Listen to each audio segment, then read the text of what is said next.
Flesh on my tongue, iron in my lungs, blood on the snow, name on their shields, night in my veins, storm in my ears.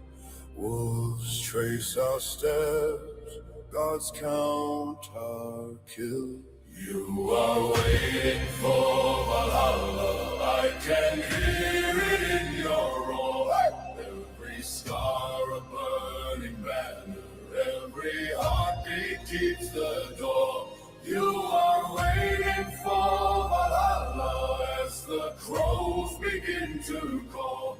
If I fall in thunder. You are waiting for Valhalla.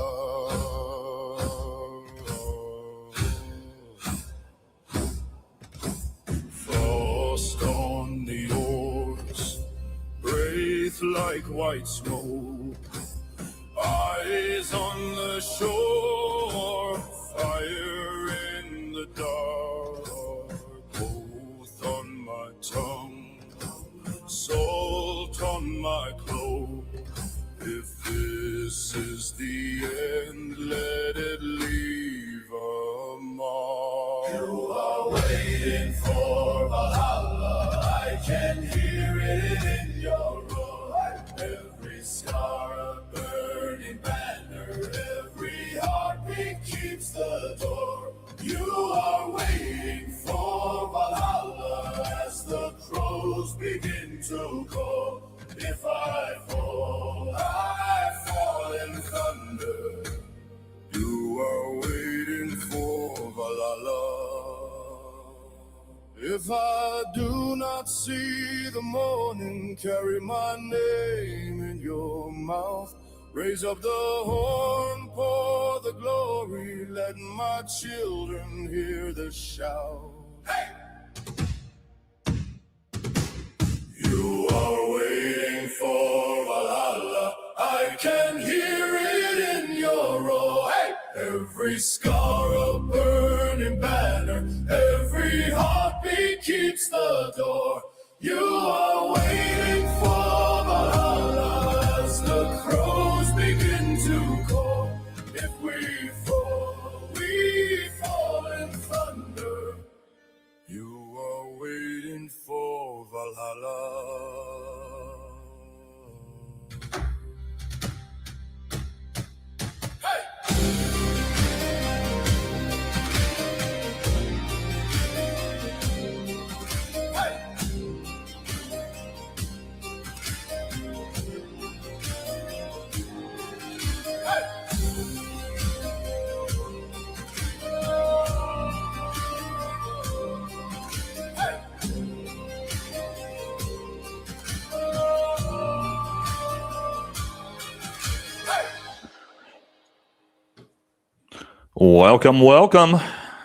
Welcome back to another Friday Night Live. How are we all doing out there?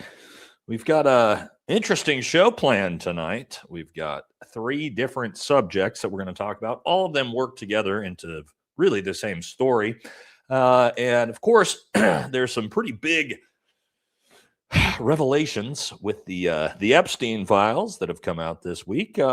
And how they also relate to Charlie Kirk and some new bombshell stuff coming out about that. We're going to talk about TPUSA and how they're absolute scumbags as well on this show, and Erica Kirk as well. And then we're going to talk about the recent developments with the war in Iran. And yes, all of these things are going to sort of work themselves together as we talk about how, man, the further we get away from the Charlie Kirk assassination, in hindsight, the sketchier and sketchier and sketchier it gets. We've just found out that, we'll get to it later in the show, that apparently Donald Trump actually was furious with Charlie Kirk because Charlie Kirk was exposing the Epstein files, even called Charlie Kirk. Yeah, there's a fucking fly in here. That's going to drive me crazy, guys. Oh, boy.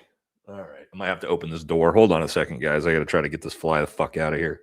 This thing will drive me crazy all stream. Where's everybody from? Start throwing them in the chat. Start throwing them in the chat.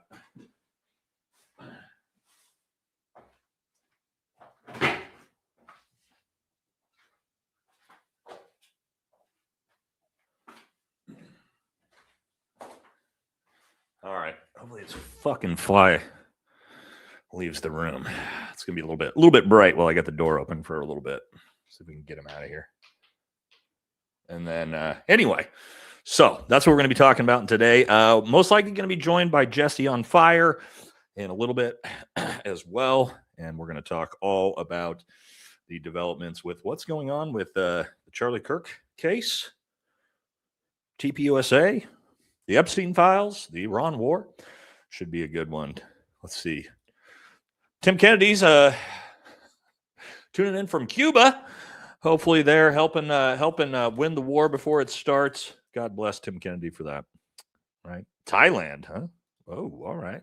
Very, very cool. Picture of an A-10 and in Thailand. Where else? Not. Make sure we put those flags in the chat. Let's get some protection. This is going to be an important episode for it, just so the algorithm understands. We absolutely love Israel. We love the government of Israel. We love everything it stands for. And so, yes, we would never, ever, ever say anything negative about our greatest ally. Okay, so let's make sure we really drill that one home before today's episode, because we're going to need it. We're going to need a little protection for this one. We're going to be flying very, very close to the sun in this episode for sure. All right, let's see. Georgia. Hell yeah. Trump's basement. Nice, nice. There we go. Yes, absolutely. We fucking love them. We love them all. Okay. Now, if you guys haven't watched my episode from earlier today, there's some obviously huge developments in the Epstein files. And that is, it turns out, we've now learned that not only was the entire Trump administration in on trying to cover up the files, that J.D. Vance actually was the one who orchestrated covering them up. We didn't know that. We've just learned that about old J.D. Interesting. JD is really, really struggling, as he is now tied to the Iran war. He's now tied to covering up the Epstein files, and it's not looking good in 2028 for JD Vance at the moment. All right. So that's the first thing we need to talk about. We need to talk about the recent developments with the Trump administration and the Epstein files, because it is going to lead us straight into the second part of the show, which is going to be covering what we think happened to Charlie Kirk and the new information that we've gotten out of that this week. All right. So, all right. Good enough. Let's see. All right. I think maybe this fly left. I'm going to close the door real quick. Sorry, guys. I don't want him to come back in. All right. Real quick. I think we're good.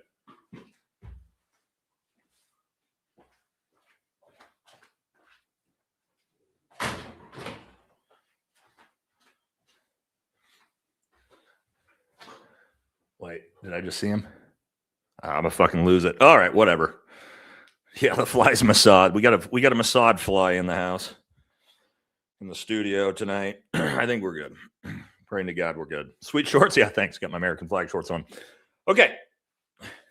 Infestation. It's just one. It's just one fucking fly that somehow got in here. Okay. You're in my crawl space. Oh, that's kind of creepy. All right, a lot of weirdness going on. Okay, anyway. So we're gonna kick the show off. Jesse should be joining us. Maybe he will. Maybe he won't. Some orders of business. Let's see. We got the new patches that Buff Like Jesus sent us. Is he in here? He sent us a bunch of these, so we may be doing some giveaways with these later. So these are some of the new patches. All right, we have we have the Kamala Harris Mattress Maxer. This is definitely a good one. Now that fucker's in here, why won't he leave, dude? Why won't this fucking fly leave? Oh, I actually fucking caught him. I should have squeezed. I had him in my hand. That's crazy. All right, so we have the Mattress Maxer, Kamala Harris, which this one's hilarious. And then we also have the Wang Gang, the Dr. Wang, the Dr. Wang patches, the Wang Gang AF. All right. I think I might have messed them up good enough. Okay, so these are the new 2 patches. We'll probably do some giveaways with these in the next giveaway. All right. So he said Buff sent us like 20 of each of these. So we'll add those. I think that's good. I think that's all the order of business we needed to do before we get started. All right, let's kick this thing off. Let's jump into the first part of the story. Yes, which is, of course, the Trump administration just cannot seem to distance themselves from Big E and the files. So there was a New York Times article, bombshell, really actually what, really actually was a bombshell report that shows the Epstein files caused a massive freakout in the White House and that Trump and J.D. Vance used the Situation Room bunker to plan a cover-up. So yes, inside the White House, freakout over the Epstein files. The president's top advisors gathered in a series of Situation Room meetings as they struggled to contain a scandal engulfing Donald Trump himself. And we'll get to this. We'll show this is the actual document that caused the massive freak out when it happened. We will get to that. Okay. Now, here's the actual story. They're calling this Nipplegate. And the reason why they're calling it Nipplegate is so gross that I'm not even going to talk about on it, but it essentially revolves around what Donald Trump likes to do to underage girls. And you can use your imagination from what the story is titled after. Absolutely disgusting. Okay, but anyway, here's what's going on. And this is from the Patriotic Blonde, who always has fantastic content over on X. So it says here, senior advisors to President Donald J. Trump convened a series of high-level meetings in the White House Situation Room last year without the president present as officials struggled to determine how to handle mounting pressure over the release of records connected to convicted sex offender Jeffrey Epstein. The meetings detailed the newspaper's account underscored the political internal challenges facing the administration. Isn't this such a nice way of saying this, right? Underscore the political internal challenges. That's a nice way to say that the president is a pedophile, by the way. The administration has demands intensified from both supporters and critics for greater transparency regarding the files. The deliberations reported brought together some of the most influential figures in the Trump admin, literally all of them, as they gathered together to try to come up with a way to cover up the files. All right. Now, Vance reportedly argued that all Epstein-related records should be disclosed, including documents containing unsubstantiated allegations, including the president, the vice president's position, according to the newspaper, failed to gain widespread support among senior administration officials. No shit. Now, I actually don't believe this. I don't believe J.D. Vance argued this at all. I do think what's happening here is J.D. Vance's team is the one that has tried to release this story, painting him as the hero of the situation, which he is obviously not. So that's what I think is going on here. Is this is being leaked by J.D. Vance's team to try to distance himself from it, but that's unfortunately not what happened because they got more information out of this. Let's get to that here, and that was J.D. Vance. Literally, this was his plan, was what they wanted to do was they floated to colleagues an extraordinary PR gambit stunt that the White House should enlist, and keep in mind, this is a year ago, Tucker Carlson to do an interview with Ghislaine Maxwell in prison and said it might help the president if Maxwell was willing to state that Trump had not been a part of any wrongdoing with Epstein, and then to use, obviously, Tucker Carlson's platform to try to legitimize it. Wow. Now, why would you need to do all this? Why do you need to cover up the files, right? The most transparent administration in American history. I don't understand why you even need to cover the files up. Why don't you just release them? Well, as we saw, the entire Trump administration, and still currently, even now, Todd Blanche saying that he's going to refuse to release the second half of the files. Well, we all know it's because Donald Trump's in the files, and he's the most he's the biggest figure in the files, right? His name's in there 38,000 times. We know the allegations, dozens and dozens of allegations of him R'ing and essaying underage girls in those files. We all know that. Now, the story is bad. It is so bad when Donald Trump posted this on True Social this morning. So this is a real picture that he posted on True Social. He deleted immediately afterwards, of course. But look at this. So it's like this grainy photo, like it's being shot by somebody in secret, because of course it's through all the bushes, with the Nordic aliens. Yes, Donald Trump standing talking to Nordic aliens. Posted on his own Truth Social, by the way, which he then deleted afterwards. Okay, so you know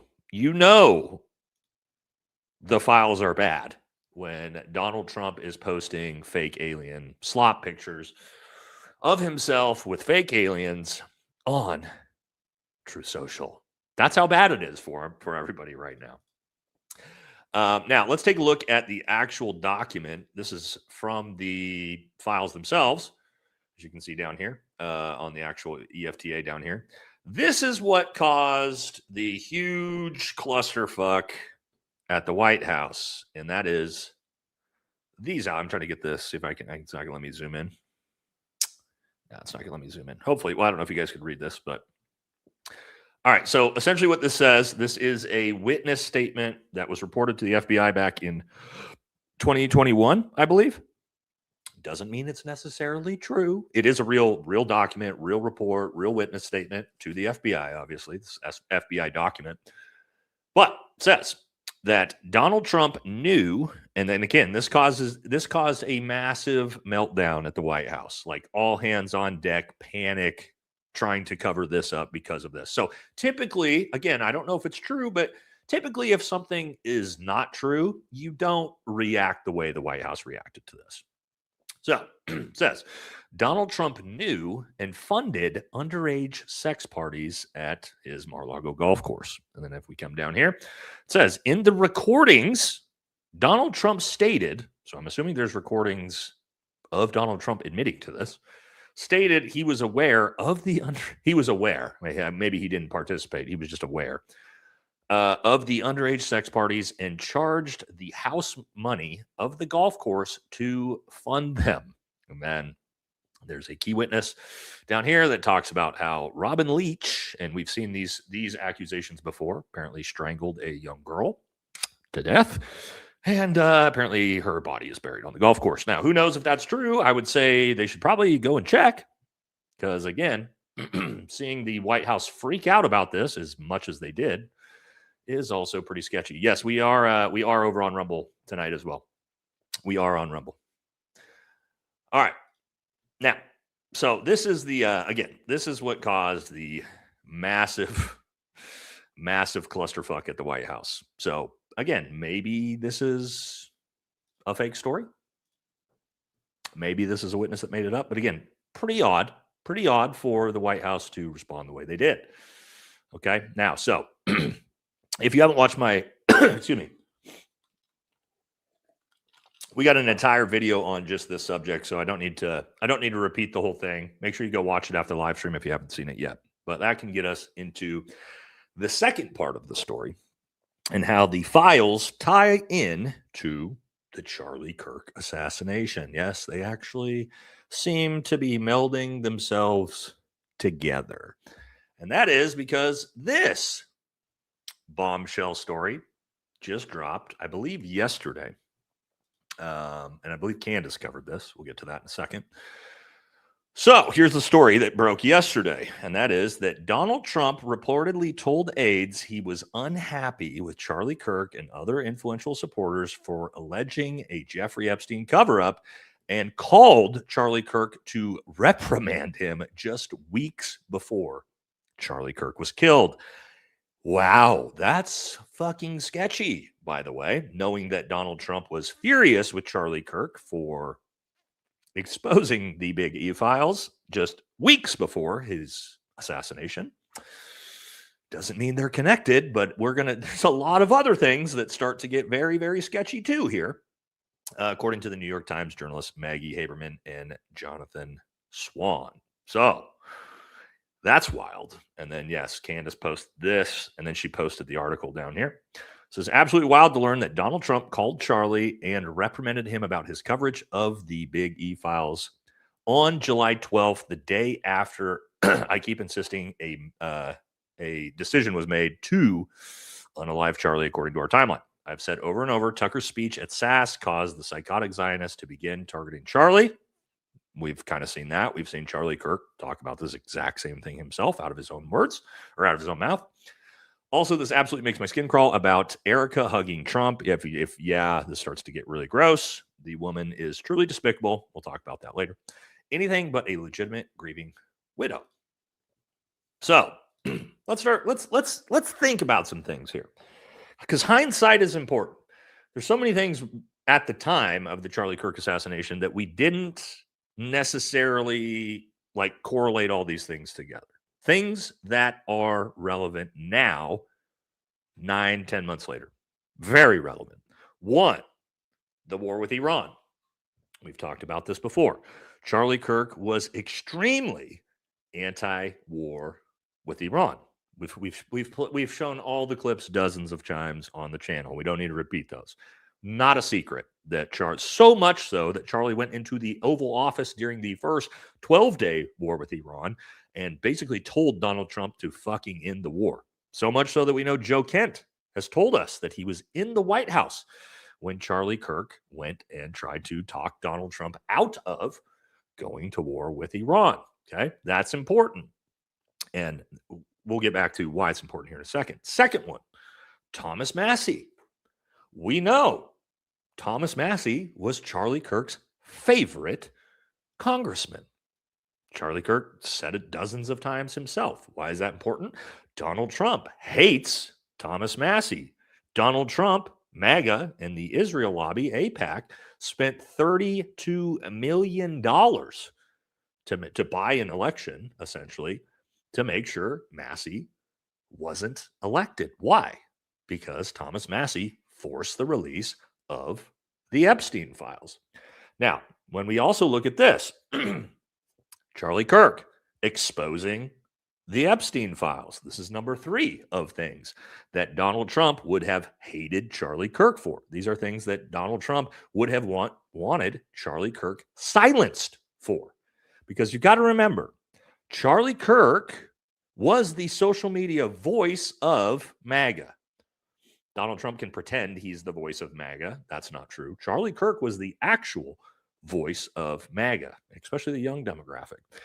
Why that's important to think of now is, let's say, hypothetically, Charlie was still with us. Charlie would have been the biggest fucking problem for Donald Trump and MAGA. Why? Because Charlie stood against all of the things that MAGA has tried to cover up or try to get support for. Charlie was against the war with Iran. We're at war with Iran. Charlie wanted to expose the Epstein files. Donald Trump didn't want to expose the Epstein files. Charlie Kirk wanted Massie to be elected. Donald Trump didn't want Massie to be elected. So when we look at it in hindsight, we start to realize, holy shit, Charlie Kirk wasn't necessarily the problem 9 months ago, but had Charlie Kirk been with us today, he would have been the biggest issue for MAGA because he would have controlled MAGA in a lot of ways. And if the mouthpiece of MAGA would have been moving against Donald Trump, no. We could not have that, right? The Trump administration could not have Charlie Kirk out there supporting. Could you imagine if Charlie Kirk was with us supporting Thomas Massie? Thomas Massie probably would have won. Supporting the release of the files? Probably would have forced the release of the files because MAGA would have been calling for it. No war with Iran. Probably wouldn't have been able to go to war with Iran if Charlie Kirk was here and MAGA wouldn't have supported it. Right? So now, and again, that hindsight in 2020, these are all things we couldn't have seen back then in September, but that we can now see now retroactively that Charlie again would have been public enemy number fucking 1. And that's not even, we haven't even gotten to the ties to why he was a problem for Israel, right? And we factor in Charlie Kirk obviously turning on the Israel lobby. We've seen his text message himself, right? That he can no longer support the pro-Israel cause. He's not going to be bullied by the J donors. We saw all those things himself. So he would have been another prominent MAGA voice who would have been pushing against the pro-Israel lobby. That's a fucking problem. Charlie Kirk was a huge, huge problem for MAGA, for Trump, and for our greatest ally.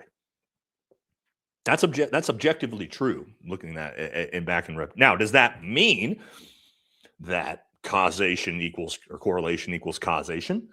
Does that mean that they're the ones responsible? Not necessarily, but when we start to factor in other things like, I don't know, the Trump administration's FBI under Kash Patel, very clearly covering this entire thing up, very clearly shutting down help and investigations from the National Counterterrorism Center under Joe Kent. Excuse me, shutting down investigations by the CIA, shutting down all outside investigations into foreign involvement into the Charlie Kirk assassination. Okay, well, the Trump administration was doing that. Why would the Trump administration be covering all of these things up? I don't know. When we start to add all these things together, right? All of these things started getting added together, and we go, oh, okay. And we know now that Donald Trump most certainly hated Charlie Kirk's guts. Don't let MAGA fool you, because Charlie Kirk was voicing opposition against all of the things Donald Trump was trying to do. And we know, look how he turned on Thomas Massie. Look how he turned on Marjorie Taylor Greene. Look how he turned on Lauren Boebert. You think he wouldn't have turned on Charlie too? Of course he fucking would have. Now, and I'll show you, this is the type of thing, let's get to it. This is the type of thing Charlie was saying just weeks before he was killed. I think Epstein killed himself. I'm open to it if that's true. Why don't you just tell us the prisoners' names who are on the same cell block as Jeffrey Epstein? There's a lot. No, that's BS. I'm sorry. The President of the United States figured out whether HIPAA for federal prisoners. Tell us who the other prisoners were if no one had access to it, because all of a sudden, if we find out some of these prisoners had suspicious intel ties, what I'm getting at is at some point, we want answers at some point. You look back at those clips now and you go, yeah, get YouTube Premium. Okay? Like, that's on you. You understand how YouTube works? Don't fucking come crying on my page because you don't understand how YouTube works. Go get YouTube Premium like everybody else. Okay? Jesus. All right. I can't deal with shit like that tonight. All right. Use your fucking brain. If you don't want ads on YouTube, get YouTube Premium like the rest of us have. Okay? That's what gets rid of the ads. All right. Anyway, Jesus Christ. So to my point, this is the type of shit Charlie Kirk was saying right before he was killed. Again, doesn't necessarily mean that somebody specifically is responsible for this, but we didn't really think about those things back then, right?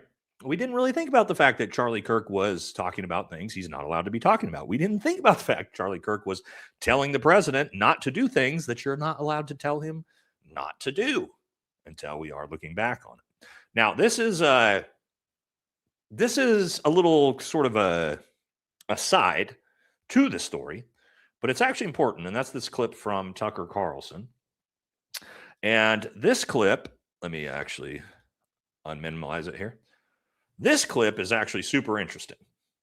And if you haven't seen this, this is actually about Tucker Carlson talking to Dan Bongino about the Butler investigation. Super interesting. And as Jake says here, Trump is directly involved in the cover-up.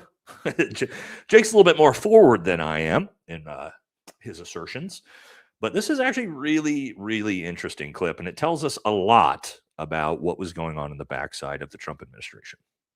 I know that about Butler. I know that Trump shut down the investigation into Butler. That is a fact. Dan Bongino told me that when he worked at the FBI. And Dan Bongino himself was terrified when I spoke to him in December.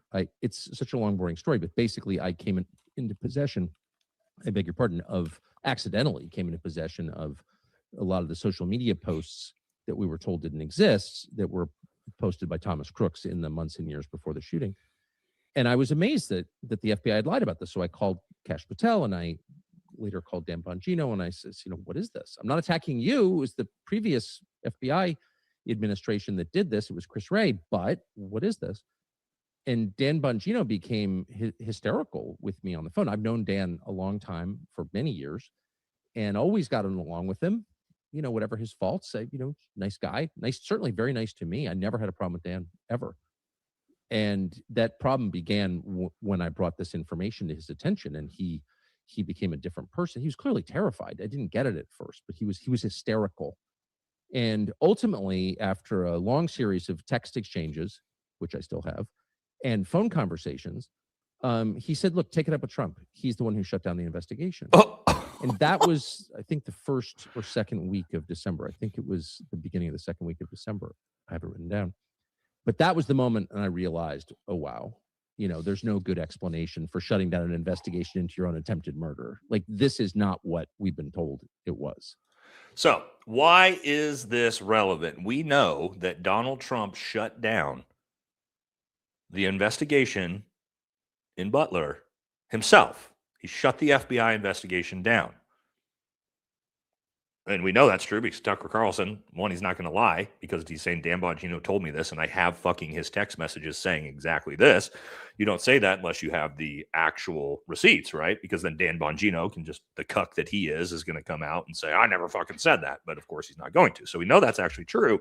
So if Donald Trump is shutting down the FBI from investigating Butler, and we know that the FBI shut down pretty much every investigation into Charlie Kirk, who do you think may have told the FBI to shut down all the investigations into Charlie Kirk? I don't know, but obviously Donald Trump has a track record of telling the FBI not to investigate some of these things, right?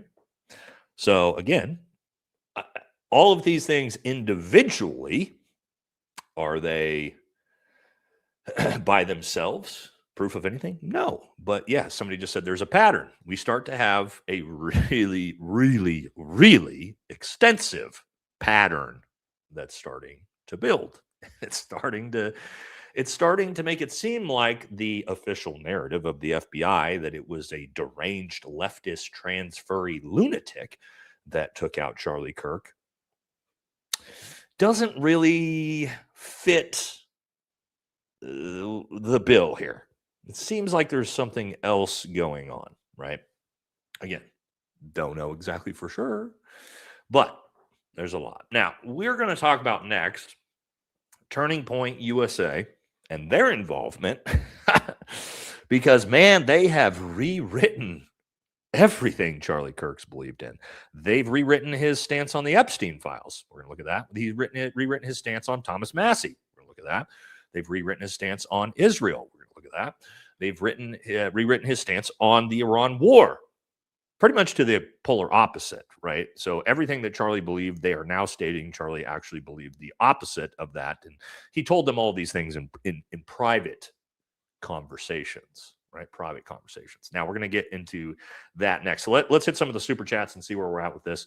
And then we're going to jump into, again, Turning Point USA's rewriting of Charlie Kirk's legacy, because they are the fucking worst human beings on the planet at this point, I'm convinced, or some of them. Some of the most evil, scumbaggish human beings I've ever seen in my life. But we'll get to that here in a second. Let's hit a few of these. Daryl says, does Brent Tucker still support Israel? Probably. I think so. I haven't talked to Brent specifically about this. We don't really talk politics because we're friends, and obviously we don't agree on anything when it comes to politics. But no, I'm pretty sure he does. Pretty sure he still loves him some Israel, if I had to guess. Haven't heard anything different yet. Buddhist Beer says USA backs off Iran, then the Epstein files flare back up, and that will be the third part of the show. We're going to talk about exactly that as well. What did Jesse just send me? Oh, Jesse said he won't be here for another 30 minutes. Well, whatever. He'll miss this. We might get him on for the backside of it. All right. So anyway, let me get back to this. USA backs off Iran, and yeah. Has the lure in, you think? Yeah, we're going to talk about this. We're going to talk about all this for sure. Did you see Sean Ryan's bombshell statement? Which one? He's had quite a few of them lately. I do have a few of his recent ones that he has said some Some pretty bombshell stuff, but I'm not sure exactly which one. Black Rifle Ben Owens talked to Sean Ryan. Looks like he's noticing, and it gives me more hope to notice. Okay. Maybe this is what we were just talking about. That might be the clips that I have.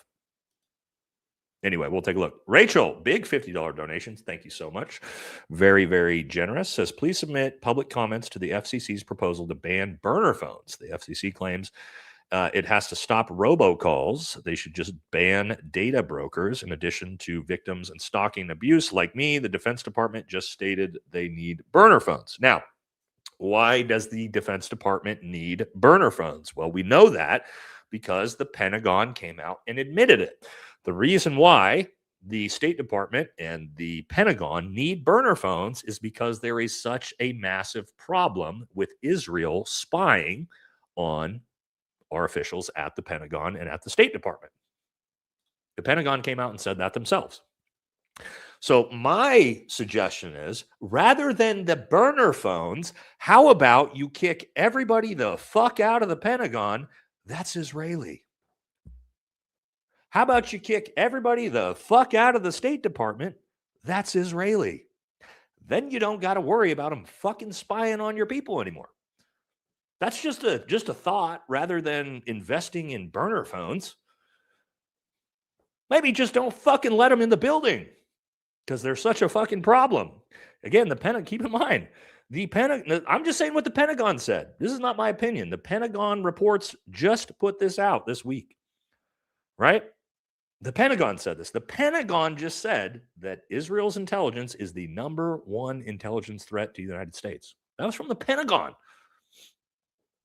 So instead of burner phones, like, how about you just fucking not let them in the building anymore? Seems like I don't know. Seems like an easy fix to the problem. But what do I know? What do I know? See the White House list of content creators that criticize Trump and are essentially labeled as enemies of the state. Did they put you on the list yet? I hope so. Talk about being against 1A. If I'm not on that list, guys, I'm actually going to be very, very disappointed, right? That means I'm not doing my job well enough. So I hope I'm on that list. I hope I made the list. I'm going to feel extremely slighted if I'm not on this list at this point. I should most certainly be on that list. So let's hope we're on there. Remember Ryan Youth, the blue-haired freak who just got back from Ukraine and tried to delete the president? The government made sure everything was sealed to ensure that we didn't find out Ukraine hired him. Yeah, if you believe that he actually tried, I don't believe that there's been a single actual valid attempt on Trump's life. To be honest, I think they've all been staged. All of them. So that's my personal opinion, though. So I might be wrong. All right, a couple more. TK crawled out from underneath his rock this morning and was on News Nation, reminding us he's a coalition asset. Is he trying to make a comeback? We'll make sure that doesn't happen. I haven't seen it yet. All right, two more. We'll jump back into the show. Pro tip: to catch a fly, wait till it's still and get close to it and obstruct its view with a white piece of paper and use paper to end. This works. Well, the problem, AJ, is it's not stopping for me to be able to do that. It's just flying around. I think we got it, though. I think I actually fucked it up when I grabbed it out of the air. All right, last one. Trump called Plattner a thug. I saw that. If there's any MAGA here, please explain to me how Trump can justify that he called Plattner a thug. Yes, 4-tour combat veteran Graham Plattner is a thug. Man, the hit pieces are crazy on Graham right now. They are terrified of that dude. Terrified. He's like the Thomas Massey of the left. They are actually horrified of him. Okay, now let's jump into this. Let's talk about TPUSA. Wow, the fucking biggest piece of shits in the world. I am just blown away at how scumbaggish these people are. And we're going to get into the recent story. You may have seen it on, I think Candace covered it yesterday, of them literally creating a deep fake AI video stating of Charlie Kirk saying that he wanted Erica to take his place as CEO if he was ever unalived. And it turns out, again, that it was a fucking AI video that they put out. They got caught, and they tried to say that they did it on purpose as a joke. Anyway, we'll get to that. Disgusting, just disgusting human beings. Now, let's jump in and talk about them trying to rewrite his legacy. And it's important because they try to rewrite his legacy on the Epstein files as well. We're going to use a little bit of JP's stuff here because he's got a couple great posts and videos on this. But he says, if TPUSA's goal is to destroy itself, well done. Otherwise, get this guy off the Charlie Kirk show. Immediately stop the Epstein criminal protection propaganda and start pursuing truth with reckless abandon. Loyalties to people and agenda over truth are making TPUSA a laughingstock. I mean, they're a laughingstock at this point. They're not getting turned around, but check this out. This is them rewriting how Charlie felt about the Epstein files. And again, why is this? Look at this fucking idiot. Why is he's just is he just think he's Charlie Kirk now? He's not, it's like he's not even doing this as a, TPUSA. It's just fucking him. On the Charlie Kirk show, just Andrew Colvett just thinks he's Charlie Kirk now as he just hosts this show by himself. Go create your own fucking YouTube channel, you fucking worthless piece of shit, dude. Anyway, let's watch him rewrite Charlie Kirk's legacy. So what do you do when the world is going to try and smear the president as some pedophile? That's not a spear. He is a pedophile. Pedo protector is the way it gets smeared. No. He is a pedophile and a pedophile protector. Let's make sure we understand he's both. On the internet and sometimes IRL and in real life. But what do you do when there's no there? And how do you best handle it? So, like you said, TPUSA is now saying there's nothing in the Epstein files. There's nothing in the Epstein files, guys. Stop asking questions. Stop asking questions. There's nothing in the Epstein files, according to Andrew Colvett, Timu Charlie Kirk, Sheen Charlie Kirk, whatever the fuck we want to call him. Yeah, because that doesn't seem to be what we just watched clips of Charlie Kirk, and that doesn't seem to be how he felt about this. Now, real quick, Jesse actually sent me this before we move on. Just some, again, added really, really weird shit about all of this. Watch this. Kirk's last video was titled "Enough is Enough." It was posted on September 9th, and it's actually a video of Trump. But why does this even matter? Well, there's this game that came out in the 90s called the Illuminati New World Order. And one of the cards in it is a picture of a man who does look like Trump. This actually does look exactly like Donald Trump, which is creepy. I will say. But the point is that the card is titled "Enough is Enough." And the first thing it says on the card is, at any place, at any time, our snipers can drop you. That card game has predicted a lot, but that one, that's a little weird. That's really weird to me. Anyways, this is my driver. So, that's weird. That's weird. Just a, card game with a picture that looks exactly like Donald Trump, and the caption on the card is "Enough is Enough," the exact same title of Charlie Kirk's last video, which was about Donald Trump, and the caption of the card says, "At any time, any place, our snipers can drop you." Again, could be just completely a coincidence. Complete coincidence, but if you're like me, sometimes coincidences... that's a little too much coincidence for my coincidence to handle, right? That's where my tinfoil hat gets put on. Anyway, that was a little aside, just really, really fucking really weird to add to the 1,000 weird things about it. Now, let's get back to Charlie Kirk TPUSA destroying Charlie Kirk's legacy. Now, JP actually did an entire video on this. We're not going to watch the whole thing, but we're going to watch part of it because he brings up some of the things we're going to expand on, and he's just objectively fucking hilarious. So let's watch Charlie Kirk. Videos titled "They Changed Charlie Kirk's Mind?" ? TPUSA facing huge backlash. Let's watch them rewrite Charlie Kirk's legacy. Hey, Turning Point USA, do you think Charlie would want the Epstein criminals prosecuted or protected? Epstein saying that where there's this pedophile class that Trump is allied to, essentially. And I think Charlie would have been, as you said, very frustrated. Yeah, probably frustrated that Massey wants them all in handcuffs. It's terrible, is what Charlie would think, according to them. TPUSA has thoroughly been enjoying taking the liberty of changing Charlie's mind now that he's gone. It's easy for them to do because he's dead, and they now control the Charlie Kirk show. Stay tuned to see how TPUSA is humiliating themselves, getting caught in their own lies, and is literally working for Israel. We got the receipts. Oh, and also there was another White House shooting. Check out this reporter reacting when the shots were fired. That President Trump has said a deal is close, only for the two sides to remain far apart. No. And this is why we need a ballroom. Did I do that right? How come everyone else isn't saying it this time? Well, how come they didn't send the memo out? I thought they would. Don't they do that? Coming up, we'll get to how TPUSA is absolutely pissing on Charlie Kirk's legacy, so the internet pisses on them with receipts that disprove their lies. And there's an imminent peace deal with Iran that will definitely happen. Maybe. Possibly. Or it probably won't. All right. Good evening. Before we get to the Iran war peace deal update, let's dive in headfirst to how TPUSA is embarrassing themselves as they betray Charlie. The heads of TPUSA are digging themselves into a deeper hole as they've been called out for changing Charlie's mind on various issues, including Thomas Massie. Since 2016, Charlie was on record saying that Thomas Massie is one of his favorite congressmen. Then Charlie dies via a lone gunman, and the heads of TPUSA will ridicule you if you even question that, by the way. And then TPUSA turns on Thomas Massie, labeling him a rhino. Then in the wake of Thomas Massie losing his primary election, the faces of TPUSA's The Charlie Kirk Show, Blake Knapp and Andrew Clevitt, received so much backlash for betraying Charlie that they decided to address it and make it better. And they made it much worse. The summary is Andrew said he spoke to Charlie privately.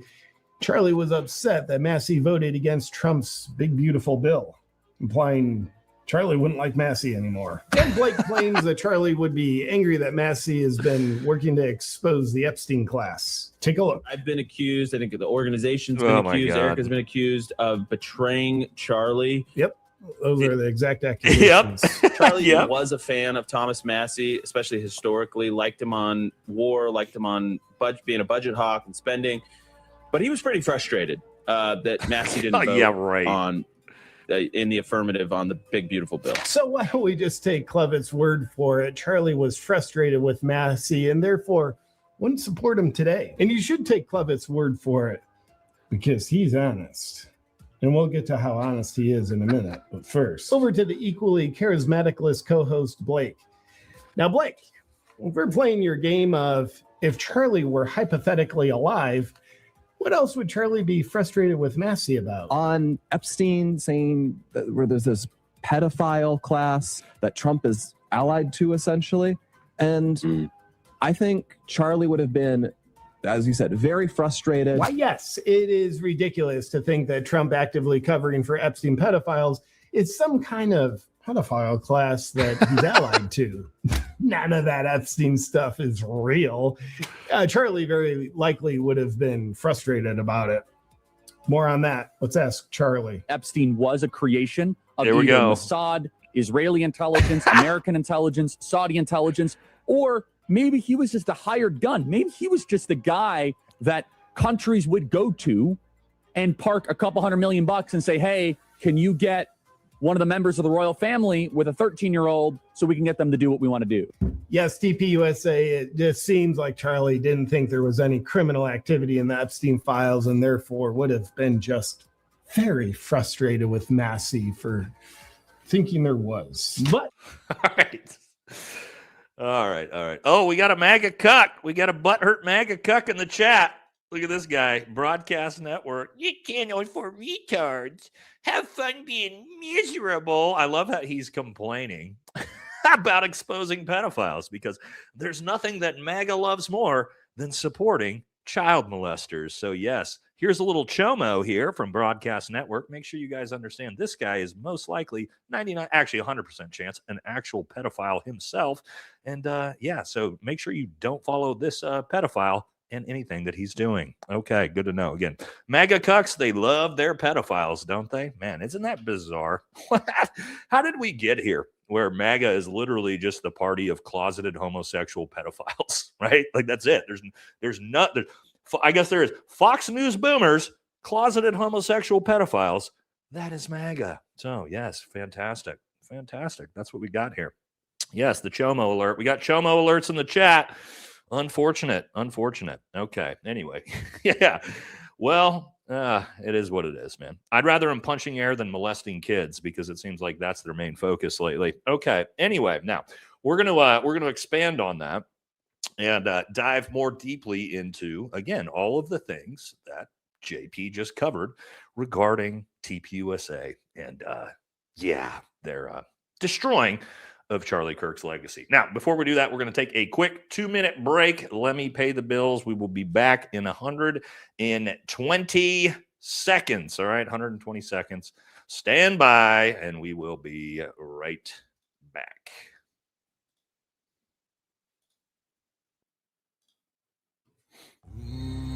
Oh, wrong one, guys. My bad.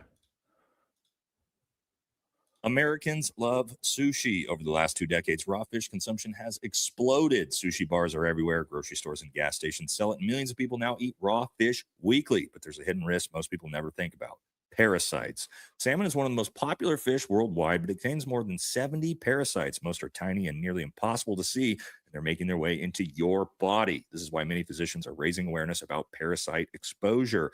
The wellness company offers a hard-to-access RX parasite cleanse, USA compounded ivermectin and mebendazole. Ivermectin paralyzes the parasite's nervous system, while mebendazole starves them. Each capsule contains 25 milligrams of ivermectin and 250 milligrams of mebendazole, lab tested for quality. You can now get a more budget-friendly 45 capsule option that costs $250 less, giving you 2 21-day parasite cleanses. Same formula as the original, just a smaller quantity. So head on over to twc.health/VFT and use code VFT to get $35 off your order and free shipping. All right, guys, we're going to talk about Bubs collagen peptides. So if you're like me, you're old, you're broken, you're injured. One of the most important things for me is injury recovery and my joint health, and collagen peptides are doing a ton of work to help improve that. Your body's natural collagen production starts to slow down in your mid-20s. If you don't know, collagen is a protein that is super important for your joint, skin, and muscle health.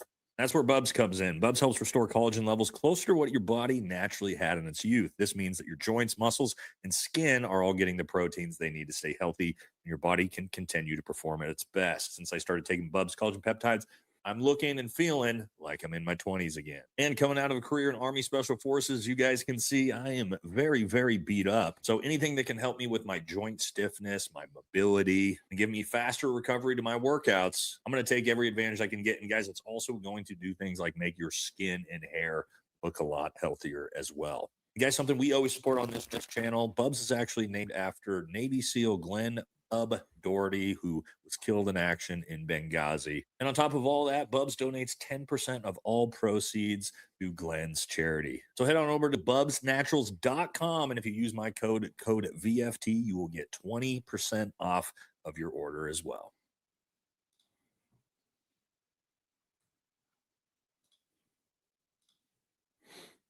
All right, we're back. Okay, now let's keep moving. Let's talk about, again, a little bit more deeply into what is going on with TPUSA absolutely destroying Charlie Kirk's legacy. Now, this was fantastic, as we learned last week that, well, TPUSA is actually a registered, now distributed by a registered foreign agent of Israel. Thomas Massey showed us this with Grok. But let's take a look at this. So this is a post over on X where, again, this is about Thomas Massey. Andrew Colvett claims Charlie Kirk spoke with him privately. Of course, right? It was private. No track record of any of this, no receipts to prove this, and was upset with Thomas Massey for voting against the big, beautiful bill. Yeah, sure he was. Thomas Massey asked at Grok, is it true that the Charlie Kirk show is now distributed by a registered foreign agent of Israel? Grok literally responds, and I know Danks did a big show on this as well recently, says there is a substantive connection, substantive, should be substantial. I don't know what's going on with that, Grok. There's a substantial connection here worth noting. Charlie Kirk show is syndicated as a podcast and was on radio via Salem Media Group, same media group that's got Officer Tatum and all of them, which maintains its partnership with Turning Point USA post Charlie Kirk assassination. Salem Media's chief strategy officer, Brad Parscale, owns and controls Clock Tower X LLC. The entity is registered under FARA on September 18th, 2025. Interesting timing on that, right? Just 8 days after Charlie was killed. Okay. just days after Kirk's death as a foreign agent for Israel's Ministry of Foreign Affairs. The $6 million contract covers strategic communications, media services, digital campaigns targeting Gen Z, including podcasts and social, and explicitly includes integrating narrative messages with Salem Media Network. Interesting. Interesting that TPUSA just signed up with again, agency run by Israel just 8 days after he was shot in the face. So, yeah, pretty weird, right? And as we saw what happened with AIPAC and their decision to take out Thomas Massey, it starts to make sense why TPUSA didn't endorse Thomas Massey. Isn't that interesting? Now, there's more. There is more. So, it says here, when Charlie Kirk died, TPUSA was extended a historic amount of goodwill by the public. This is 100% true. Both TPUSA and Erica Kirk had everything was handed to them on a silver fucking platter for them to be likable. And they somehow, again, well, there are horrible fucking human beings as part of the reason why, but they destroyed all of that. It says good that that was immediately squandered by the most dishonest scumbags imaginable. True. So it says here, and we're going to get into the story. Breaking, TPUSA leadership admits using AI to create the video they circulated of Charlie Kirk saying that he wants Erica Kirk to replace him if he dies. Now, why is this relevant? Well, because nobody ever understood why Erica Kirk was chosen to be the CEO of a nearly $1 billion company to begin with. She had no experience. She's got no education in running a business, running a massive organization, no degrees in organizational leadership and business or anything as far as we know. But somehow she was chosen as the CEO. And a lot of people have been saying, well, why? Why the fuck would Charlie choose her? I mean, and this is no knock on my wife, love my wife to death. But if I was running, a massive media company and I died, no, I would not leave her as the one to be the CEO. I might want her on the board, right? So that she could honor and keep my own legacy alive correctly. But I'm not going to appoint someone that doesn't have any experience in running a company to be the CEO of a company. That never made sense. And so a lot of people, including Candace Owens specifically, have pushed on TPUSA to prove, because TPUSA, of course, said, well, these were Charlie's wishes. It was his dying wishes, right? That never made sense. But they said, okay, prove it. And so Turning Point decided that they were going to prove that Charlie Kirk most certainly did, in fact, say that he wanted Erica to become the CEO if anything were to happen to him. And so they put out a fucking video of Charlie Kirk saying that he wanted Erica Kirk to be CEO if anything happened to him. Well, it turns out, of course, that they were caught fucking making that video with AI. And to make matters even worse, when they got caught, of course, because you can't fake shit like this anymore, people are still good enough to, pick out AI. And instead of just admitting we're fucking liars and scumbags, they made an even worse decision, which is absolutely destroying them right now. And that was to come out and say it was all a big joke. They were just using Charlie Kirk's death for a big gag, just to fuck with the haters, as you might say. So let's actually listen to the biggest piece of shit in the world, Andrew Colvett, Alex Klevet, whatever the fuck his name is, 9 months later, and he's still the most unrememberable person on the fucking planet. Let's listen to what he actually said about this, because again, mind-blowing. What a piece of shit this guy is. We decided over the weekend we were going to troll the trolls. There's this video that has become a source of controversy. Not even controversy, just obsession from bizarre people. Yeah, just absurd. I don't even talk about it because I think the whole thing is so lame. And They demand overwhelming proof for the idea that Charlie loved his wife and would want his wife to carry on his mission. Yeah. Well, it's something he told all of us. We all knew. We didn't talk about it because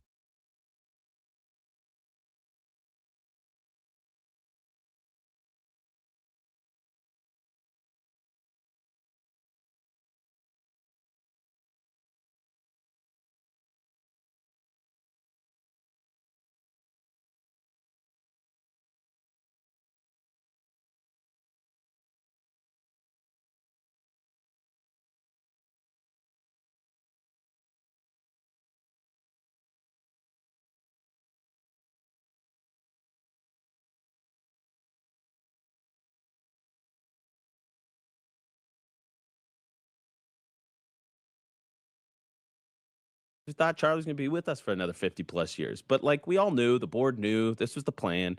Whatever. He said it one time in front of a camera. Oh my God, I'm at muted. a private event with donors in Aspen. Is that why JD's? So we just thought, How long have I been muted? That's why JD's calling me. The entire was somebody said Boomer Tech, the entire monologue. God, well, how long was I muted there? Was I muted the whole way? 30 seconds. Okay. Anyway, what I was saying here, guys, is the entire pause. Okay. So what I was saying here is Blake Neff here, or whatever the fuck his name, the little bald racist. What he says there is that, let's go back. I'll play it real quick. His wife to carry on his Listen to what he says here. idea that Charlie loved his wife and would want his wife to carry on his mission. So what he says there is, people want proof that Charlie Kirk loves his wife. No, that's nobody asked for proof if Charlie Kirk loved his wife. They asked for proof that Charlie Kirk wanted Erica Kirk, who has no fucking experience in business or organizational leadership, to be the CEO of $1 billion company. So what he's doing here is, of course, creating some type of straw man argument, intellectual dishonesty. Again, he's a little bald racist cuck.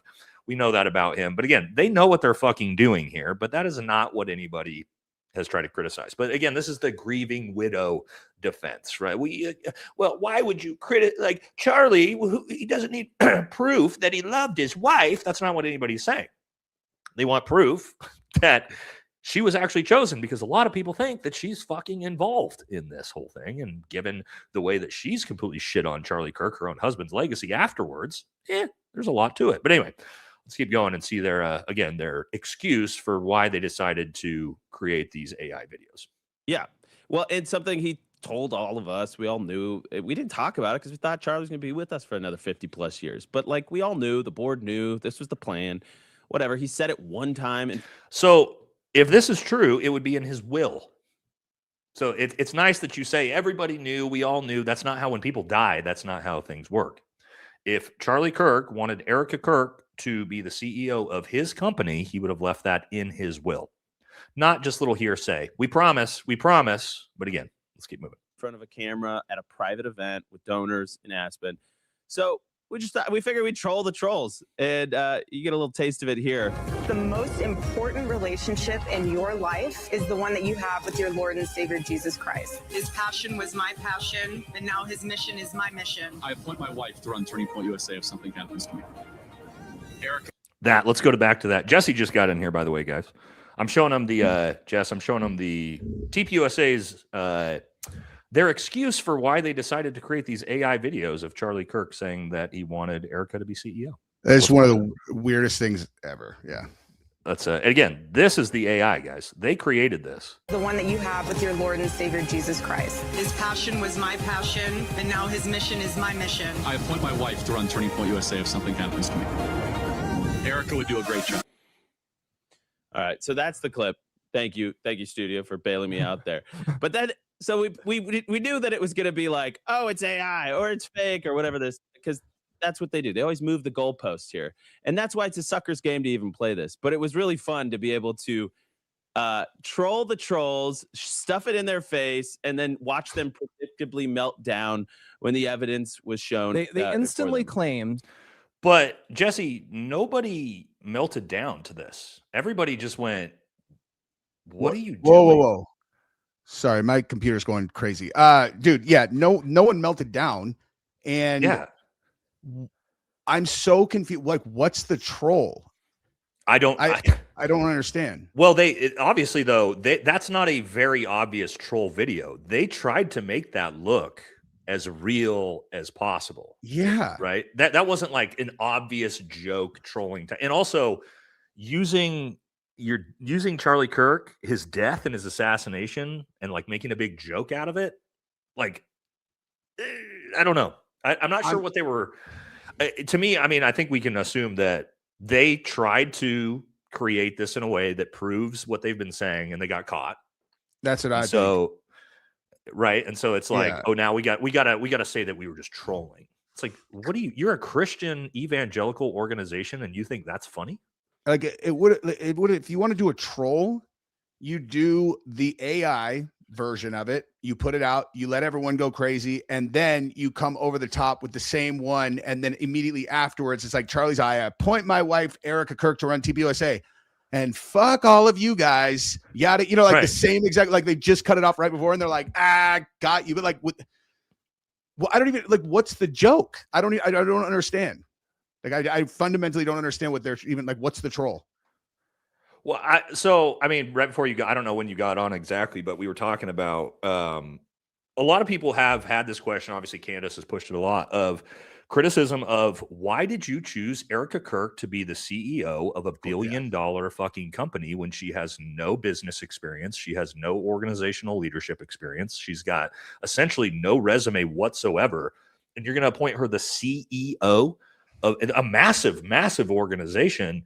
That never made sense. And so people wanted to know, why would Charlie, and again, I said this about, my own wife, love my wife to death, but like, if my business, if I were to pass away, I wouldn't like appoint her to be the CEO. I want her on the board to make sure that like she makes sure like the people on the board don't fuck with my legacy. Yeah. But I'm going to hire like someone like, I want someone like you know what I mean? That's already got experience in the space. That's already running a company like this. You know what I mean? Like, so it's fair. It's a fair criticism that people are bringing up about Erica Kirk being the CEO. Totally. I mean, again, dude, like we've talked about it a million times. I don't care if I'm wrong about anything, but like one of the big data points when I was trying to put everything together, which me landing on Charlie being alive, is that's the only thing I could think of that makes sense where Erica's there is Charlie's like, I can run it through her. I can't think of any other scenario where that makes sense. Like, it's like that. Oh, like I see what you're saying. You know what I mean? Because Like, then how could she be in she's that role? basically, she's a vassal of his wishes still. That's the only thing I can think of that makes her. But if he's CEO dead, then it makes no sense. Yeah, none. Makes no sense. Like none. She's got no experience in it. She's got, and we can see the job that she's doing. I mean, TPUSA is effectively burned in. Do you think she's actually running things as the CEO and making decisions, or do you think she's just there as a figurehead and they're doing the board's running it? So let's say if he's dead, the only thing I can think of that makes sense is they're floundering because Charlie was such a, key, like he was TPUSA, as large of an organization was. They're like, okay, well, so we can run the day to day, but we need to put someone in place to kind of replace the public face of Charlie. So Erica can be almost like a ceremonial CEO. That's right. I mean, I guess that would line up. But by now you would think they'd be like, let's go ahead and put her in a closet if that's what was going on. You know what I mean? But you don't need her to be CEO to be the ceremonial face of the company. That's she doesn't need to be CEO for that. You could use her to do, the speaking event, like all the same stupid shit she's doing that she's terrible at anyway. But like you could do that without her being, you can make her chief whatever, right? There's 1,000 different COOs or whatever that you could make her. Chief content officer, right? CCO, make her the chief content officer or whatever. But like the chief executive officer, the person who is running the business. Yeah.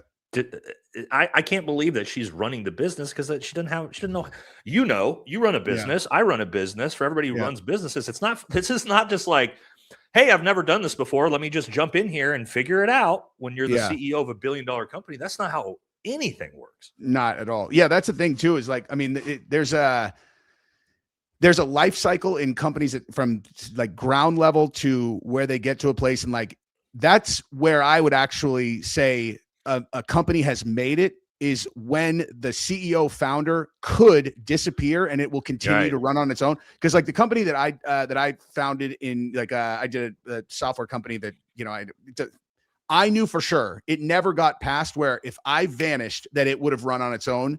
Like it never got to that stage. So that's kind of how I think of like, okay, the company's made it. So TPUSA, I don't really know.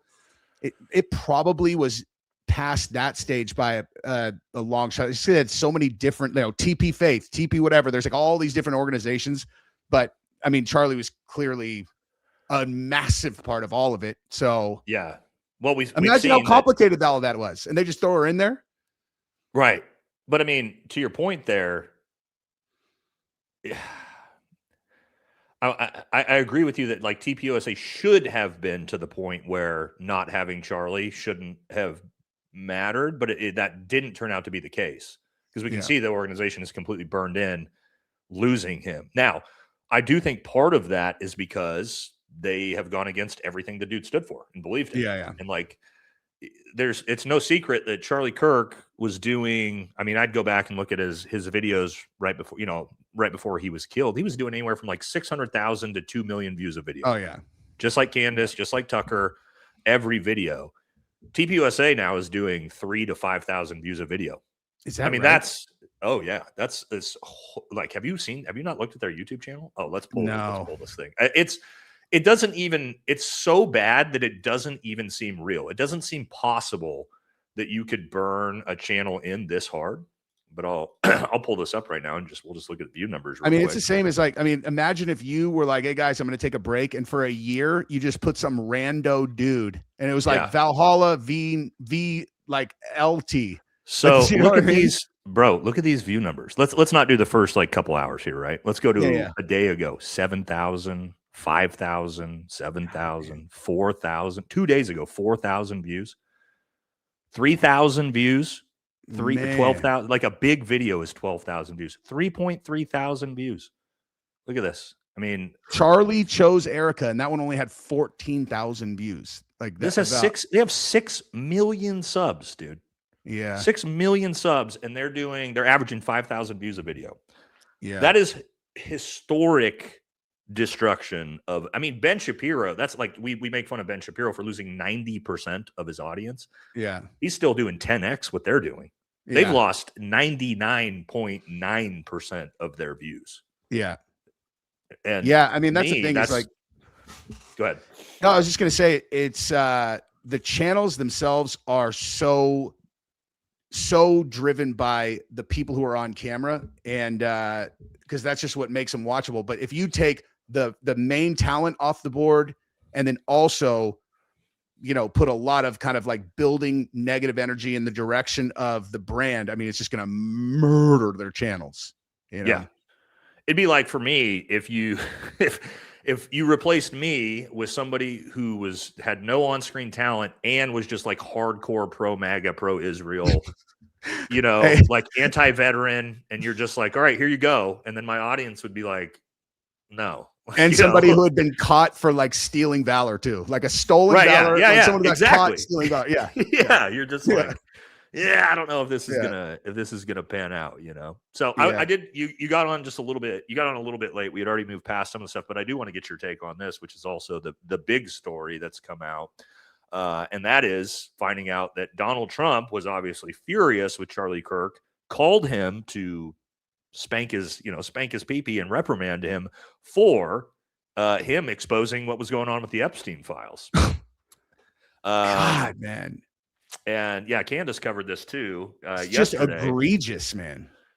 Yeah, as it says that absolutely wild to learn that Donald Trump called Charlie Kirk and reprimanded him about his coverage of the Epstein files on July 12th, the day after, I keep insisting, a decision was made to get rid of Charlie. I mean, that was what, weeks before he was killed. And I was telling everybody before you got on that there's just a lot of things in hindsight that are getting sketchy, right? Like Charlie Kirk was super anti-war with Iran. We're at war with Iran. Charlie Kirk was super pro Thomas Massey. We saw what Trump did to Massey. Charlie Kirk was very adamant about exposing the Epstein files. We saw what happened with the Epstein files. And it seems that, like, in hindsight, could you imagine, Jesse, if Charlie Kirk, which is essentially the mouthpiece of MAGA in a lot of ways, young MAGA, if he was still here with us and he was vocal and he had gone the way of Tucker and Candace and all of the other sort of America First conservatives, and he was out there, denouncing Trump for the Iran war, denouncing Trump for the Epstein files, denouncing Trump for what he's doing to Thomas Massey. Do you know how big of a problem he would be for MAGA? He'd be the biggest problem. And not only his own opinions, but what TPUSA actually is an army of people who knock doors, who are online, who are making posts. It's like he, out of anyone in the game, in like the political game that influences public opinion, he probably would have been the most problematic defector that they could have ever imagined. More than Tucker, yeah, I think, because he commands, especially the young evangelical conservative vote. And I mean, I haven't even gotten into what the problem he'd be for our greatest ally, but I mean, it's just, to me, it's, again, that like causation or correlation doesn't equal causations, doesn't mean necessarily that, I'm saying Trump made the decision, but we also know the Trump administration or the FBI, Cash Patrol's FBI, tried to cover this shit up. Did you see the new stuff with Thomas Crooks? I know you've covered this a lot. Yeah. Where the about the Butler thing that Tucker, like that Candace covered today at the beginning. Yeah, I was just watching that. Man. Yeah, I was just watching the fact that he shut down the Butler investigation. And Dan Bongino told Tucker that, and Tucker said, I have Dan Bongino's text messages saying that. I have them on my phone, which, I mean, Tucker's it sounds like Bongino flipped out. Like he flipped out. And then so if Trump is shutting down the FBI from looking into that investigation, and we know the FBI pretty much shut down the entire Charlie Kirk investigation, and Joe Kent and everybody else that tried to look into it, starts to get very, very bizarre. Does any of that affect your theory about your feelings on the theory with Charlie being alive? There's all I go all over the place. The only thing I know is that I don't know anything. All I know is that there are a lot of people involved in this thing, such a large number that it's like whatever the real answer is, it's an enormous scandal. Like it's a either way, and whatever it is, it's gigantic because so many people are involved either way. And I would say the likelihood of it being just Tyler Robinson on his own are so minuscule now that it's just, I mean, the whole thing is, and it like if it was them taking him off the board and like they actually whacked him out, it is so crazy that they did it out in public the way that they did, and then have made it like they did a terrible job of covering it up. If that's what they did. I mean, they did a terrible job either way, but I don't know, man. Yeah. I mean, I don't feel 100% confident about anything anymore, except that I would say 99% sure that Palm Beach Pete is Jeffrey Epstein. Maybe 95%. Maybe 95%. I mean, dude, the more I see out of that dude, especially like the fact that now he's just at New York Knicks games hanging out with Ben Stiller and Timothy Chalamet, you're like, floor seats, dude. With floor seats? Yeah. You're like, okay, dude. Okay. But to me, I mean, I texted this to you earlier. It's starting to feel like bragging. It's starting That's to feel exactly like what it seems these like. people are fucking bragging. Like they maybe they didn't want us to know, but now that they know, it's like, hey, it all came out, and they're just like, what are you going to do? Yep. Yeah, we raped kids. What are you going to do about it? You're not going to do shit. Yep. And now I think that's a huge part of it for him too. Is like, he's like, you think I'm going to hide from you? He's like, here I am. What are you going to do, dude? Yeah. What you going to do? And that's what, but to your point, like with the whole Palm Beach Peep thing, that's what like makes me believe it more. It's just like, dude, they aren't hiding this shit. Like they're so brazen about it that it was like, yeah, watch this. I'll get some moderate plastic surgery, right? And then like elevate the tone of my voice just a tiny bit, and then call it good. But then still talk about like hanging out with little kids and shit. Like he's like he trolls too when he does it. Yeah. He said the pizza party thing. Someone sent me one today where he's like, shit. He's all, I heard you want to have a pizza party. It's like, oh my God, dude. Or even when he went into his teeth fixed, where he literally was like, yeah, I got the exact same teeth as that bad guy, so I'm going to fix them so people don't think I'm him. And you're just like, okay, dude. Yeah, okay. Right after that went viral, that his teeth matched. And it's like, that's the thing is, I feel like people, when they look at the teeth comparison, they're looking at the wrong thing. And I couldn't figure out how they weren't seeing it, but I understand now, is they were looking at the top of the teeth, because they definitely had them shaved down a little bit. Like, but the way you have to compare them is like, there's 6 teeth, and it's like, are they forward or backwards or middle? And they are all exactly the same. Back, forward, I missed this at first when I did my episode on it, but I did another side by side, and I was looking at, and I actually started looking at the freckles in his face. I don't know if you've ever done this. I haven't. You start to look at the freckles and the skin marks. They're exactly the same. I mean, like, those are things you can't get rid of with your face. Yeah. Like they're minor, they're hard to see at first, but when you start to like really look at them, you're like, dude, what the fuck? He has the exact same like freckled marks and sunspots in like his forehead and his up through his nose and everything. Like, no difference. There's not like, there's actually one here, but there's not in this other picture. They're 100% the same. That's like, So now I'm at 99 again. Yeah. Do you know what's crazy? Yeah, send it to But- me, please. What's I'll send crazy you to that watch picture of the two of too? them side by side. I want it, dude. Yeah, it's just like how now it's become much more acceptable for people to say like that he might be alive because like Sean Ryan, the guy, what's his name? I can't remember the guy's name. Who just was on Sean Ryan, and they're doing that. Yeah, whole thing I where, haven't like, seen it yet. My audience was saying that episode's really good. it seems like he's trying to put like a bounty on finding him, which is one of those things where I'm like, nope, not don't attach my name to that. I'm covering things that he puts out. I'm not doing any deep dives. I'm not putting bounties on him. Like, I don't want beef with these people at all, dude. I'm pointing out what he has already put out. And like, like I'm not trying to break any stories. And I sure as hell am not trying to put bounties on these guys. Like they're so scary. They're terrifying. And if you're not afraid of them and you think that you understand who these people are, you don't understand who they are if you're not afraid. Yeah. Oh yeah. That's what we talked about to the audience. Me and Jesse talked about that before about exposing Palm Beach Pete. And we're like, yeah, we're probably not going to go like that deep into this. Because you don't want to like actually find something that proves it. And they're like, nah, this guy's got to go. Or look like you're But what I was gonna say is like now people are kind of like, yeah, it does make sense. Like, yeah, he probably is alive. And you're like, yeah, and I think it's this guy. And they're like, get out of here. It's not they're so resistant. And you're like, guys, if this should be the easiest jump. Like if you think that he could have gotten away with like faking his death, him just being right there is a way smaller jump than don't you think? Yeah, well, I mean, like again, like to your point, everybody believes he's alive. Like 99% of people believe Epstein is still alive. They don't believe that he hung himself. I mean, I showed this before. I've had this car freshener and it says Epstein, this air freshener didn't hang itself, right?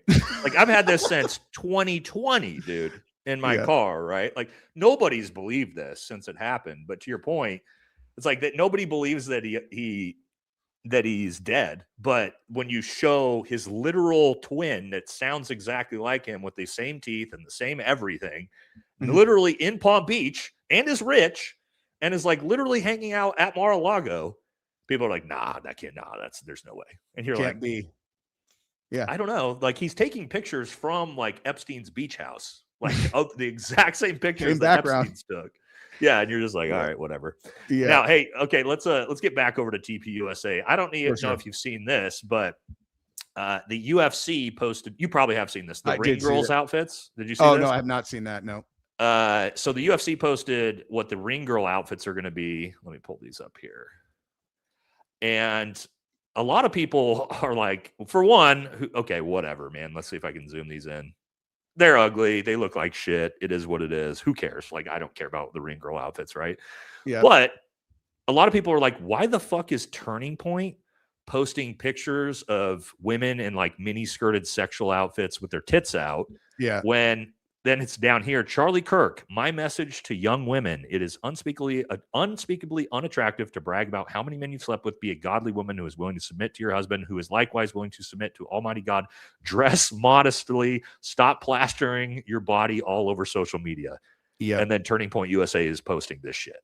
And you're just like, dude, at some like I don't have a problem with that. Whatever. That's not my thing to be offended by, right? I'm not an evangelical. Totally. I don't care. But Charlie was, and he was that's his company. And like, would Charlie be posting pictures of girls in slutty outfits talking about how awesome it is? He'd be like, Did you ever see James O'Keefe's coverage? I think it was James O'Keefe. I don't know. Someone that showed the after parties for like we're talking years ago, Amfest.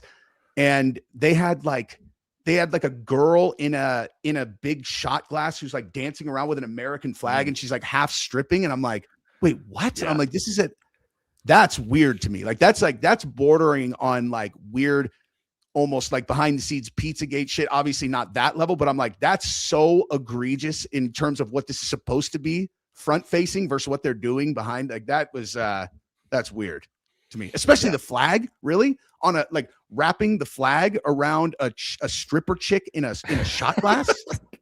Like, isn't that? I mean, like, it's wild.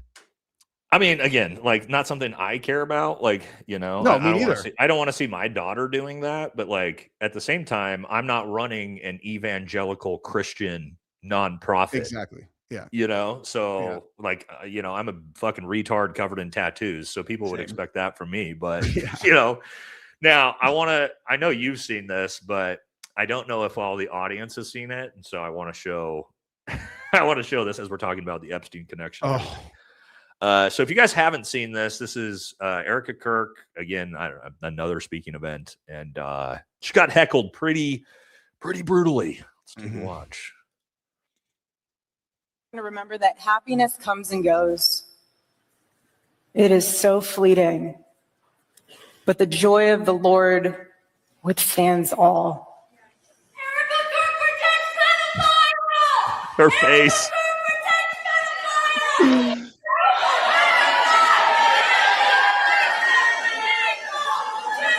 But she just can't be a normal fucking person. Listen, this is her response. It's important to remember that happiness comes and goes, and I pray that you find it.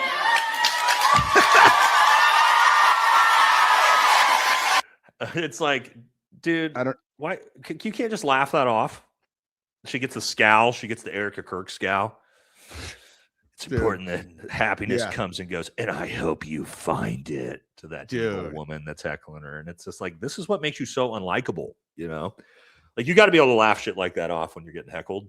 You have to, especially if you're in a position like that. But like, man, can you imagine being married to Erica and she's like, "Did you do X, Y, Z?" And you're like, "Yeah, I'll do it right after this." And she peeks in and gives you that look. You're like, "Oh." With the eyes. All right, I'll do it now. Fine.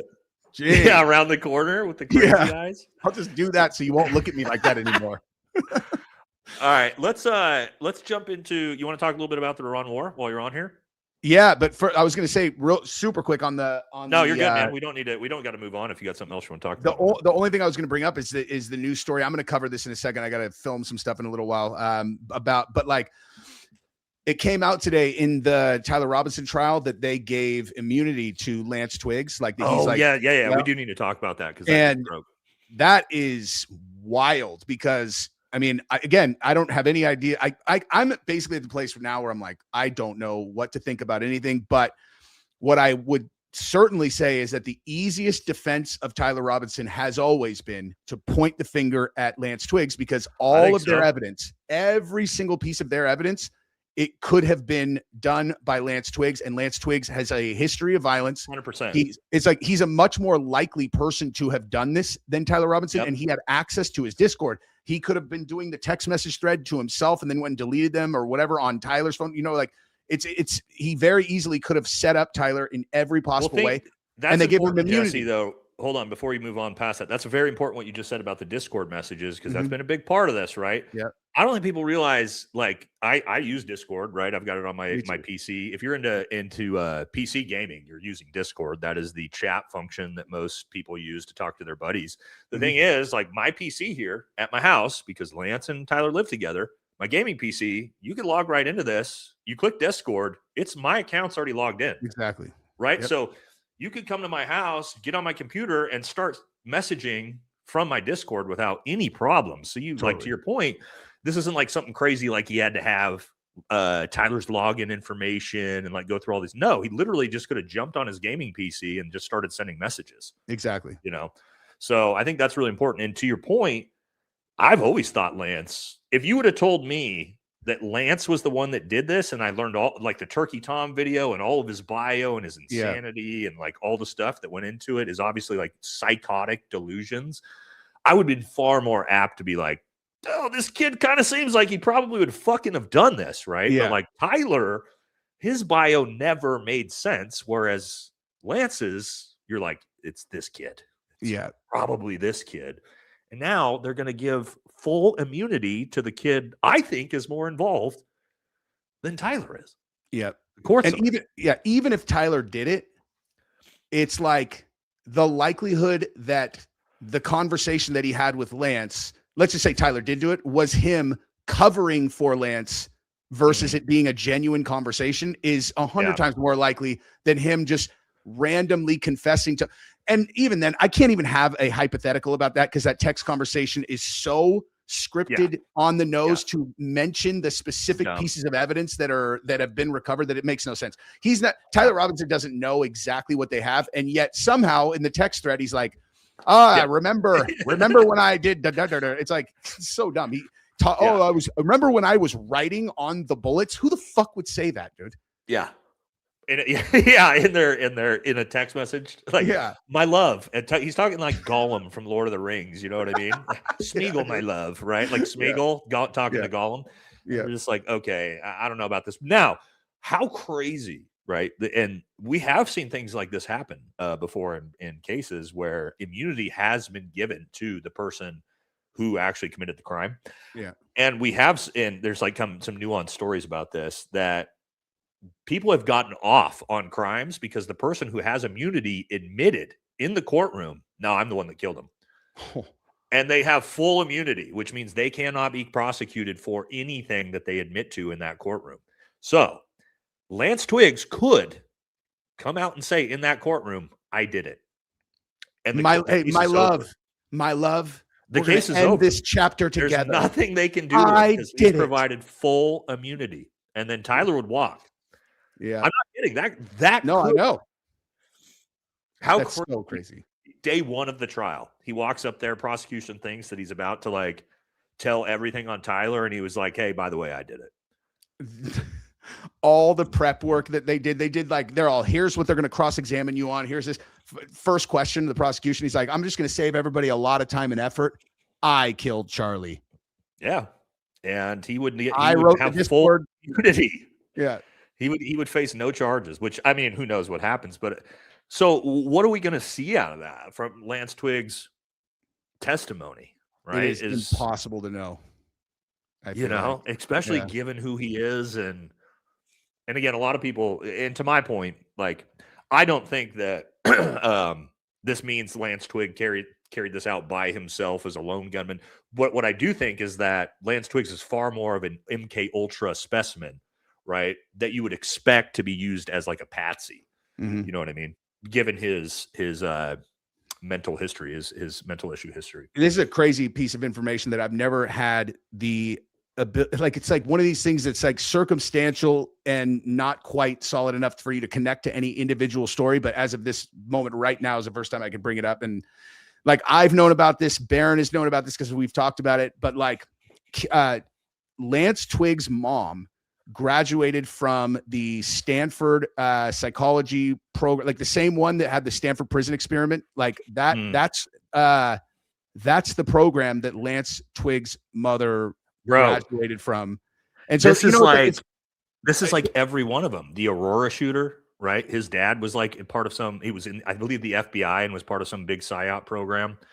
It's almost like into the Batman movie. Is that who that guy? Yeah. So many of these kids that end up being mass shooters just coincidentally have parents that are usually tied into FBI, CIA, or different programs like that. Yeah. So it's like, again, just another what weird a coincidence. thing. What a coincidence. You know, the crazy kid who looks like he's probably involved. Mom just happened to be a part of, PSYOP mental control experiments. She got her master's in PSYOPs. Dude, the other thing two other things that I would just bring up right out of the gate that are very bizarre about him is that, number one is he's presented to us as being trans, but then when they show him now removed, 6-7 months from the case, and he doesn't mean to get photographed, he's like gruffy, like hair grown out, like hiding some other town. And you're like, I thought this dude's like girl trans. And his TikTok account, I went through every single post of his. There was not a single comment that was before September 10th visible at all. I went through every single one. And then after I did the video on it, all of a sudden there were like two that popped up that were from before 9/10. They definitely were not there before. And then now they were there. So, I mean, he's almost looks like a manufactured person. And there's also no record of Lance Twiggs like on these documents. You can find everybody else from the Twiggs family, but he's very hard to find any record of. Well, it's like Michael Crooks, dude. Yeah. Like there's just no digital record of that kid at all, even though he's a Gen Z kid. And you're like, and we know that Trump shut down the investigation. You're like, dude. If you had like gun to your head, why did Trump shut that investigation down? Well, for one, I don't believe that Trump was shot. I mean, Sorry, I can look at his ear. So you think I the whole know- thing's fake? Like So I don't necessarily think that I'm not sure of, right?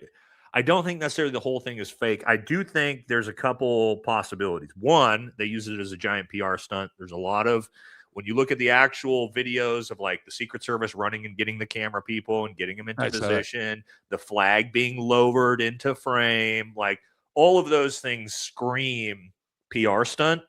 But, you know, I believe 2 people were killed, right? Or one for I sure. know the firefighter was. I think some other people were hit but not killed. I think that guy. So that I believe it probably happened. So what I think is it's either a PR stunt, or 2 was a warning to Donald Trump. Here's your fucking one warning. Mm-hmm. You're going to elect JD Vance 48 hours from now, and you're going to do whatever the fuck we tell you to do, which kind of makes his second term start to make a little bit more sense with the Adelsons and doing everything for Israel and all the America Last policies. JD Vance never made sense as a choice because, you know, JD Vance and Trump hate each other. Obviously, JD Vance was the biggest never Trumper ever. And then out of nowhere, he gets chosen. Literally, if people don't remember this, 48 hours after Trump and Butler is when Trump announced JD Vance was the candidate, right after. And we know the connections there with, you know, Palantir, small tech, and all that. So I don't know. The one thing I don't believe is that it was some organic, you know, this the lone gunman, furry, whatever the fuck, Thomas Crooks, who decides he's going to be the hero of the day. I don't believe that for a second. But I don't know if it was a setup, staged, a warning. What about you? What do you think on looking at everything we've seen so far? I mean, because you covered this extensively when it happened. You have some but and my coverage was all just about how I was like, there is no way that this one guy could. There's no way. This is the very first, and I heard the new director of the Secret Service say this into a microphone. They had never had counter snipers on Trump's team ever before that day. The very first one. CNN was live streaming a Trump rally for the very first time ever also. And then you had that woman who, and this is what got me on the list, that this is where my reach had it was like identified. And then my reach was on this video that I did where I showed right when he got shot. So some woman popped up immediately right behind him and was filming. And it was like, okay, clearly she must have been there specifically to capture the immediate aftermath because she's not afraid and she's right there. And she just popped up like, hi, I'm not afraid. Somebody's shooting and I'm good.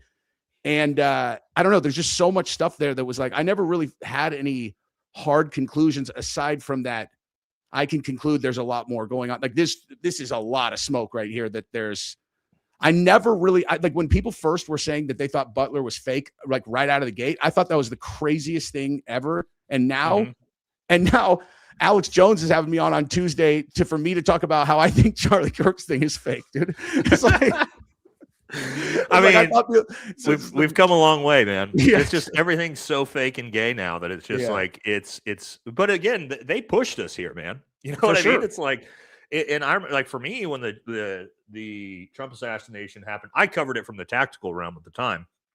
But again, I thought at the time I was like, this is so bizarre. I covered it in my video. This is so bizarre. How the fuck does this kid just climb up onto this roof from 100 meters away? Nobody sees him, even though they have counter snipers who literally pointing their guns right at him. They just let him take the shots, by the way. Like none of that. Cause we do physical VPOTUS security as Green Berets. And so we understand physical security very, very well. The other thing that you just said there, and this is the thing that I always look for in these assassination attempts, is what you say is the people who aren't scared. Yeah. The people with the cameras who are just like standing there, no big deal. And the reason why they're always in the perfect spot for it. We saw this at the White House Correspondents' Dinner of the guy on the far right. It all kicks off and he just sits there with his phone like this, filming Trump and Vance. As everybody's screaming, he doesn't even care. He's just like this. And then his video from his phone is the very first one that gets put out on all the mainstream media outlets, right? Like 6 minutes later. So whenever I see that, as someone who has been in gunfights and been in near ambush, the craziest shit ever, I've seen the toughest fucking dudes ever that are good at gunfighting and are conditioned to being shot at. do not act that way when Mhm. bullets are cracking by your fucking face. Everyone gets down, dude. Like everyone is going to get to a position of cover. They're like, your natural instinct is to not get shot in the face. That's not something you can change. It's not something you can like just in the moment be like, well, no big deal. I don't mind if I get shot in the face here. Yeah. Everyone does that. And so when I see, like you said, someone like that woman who's just like, I'm good, bro, just standing there with the phone as gunshots are ringing off, I'm like, no.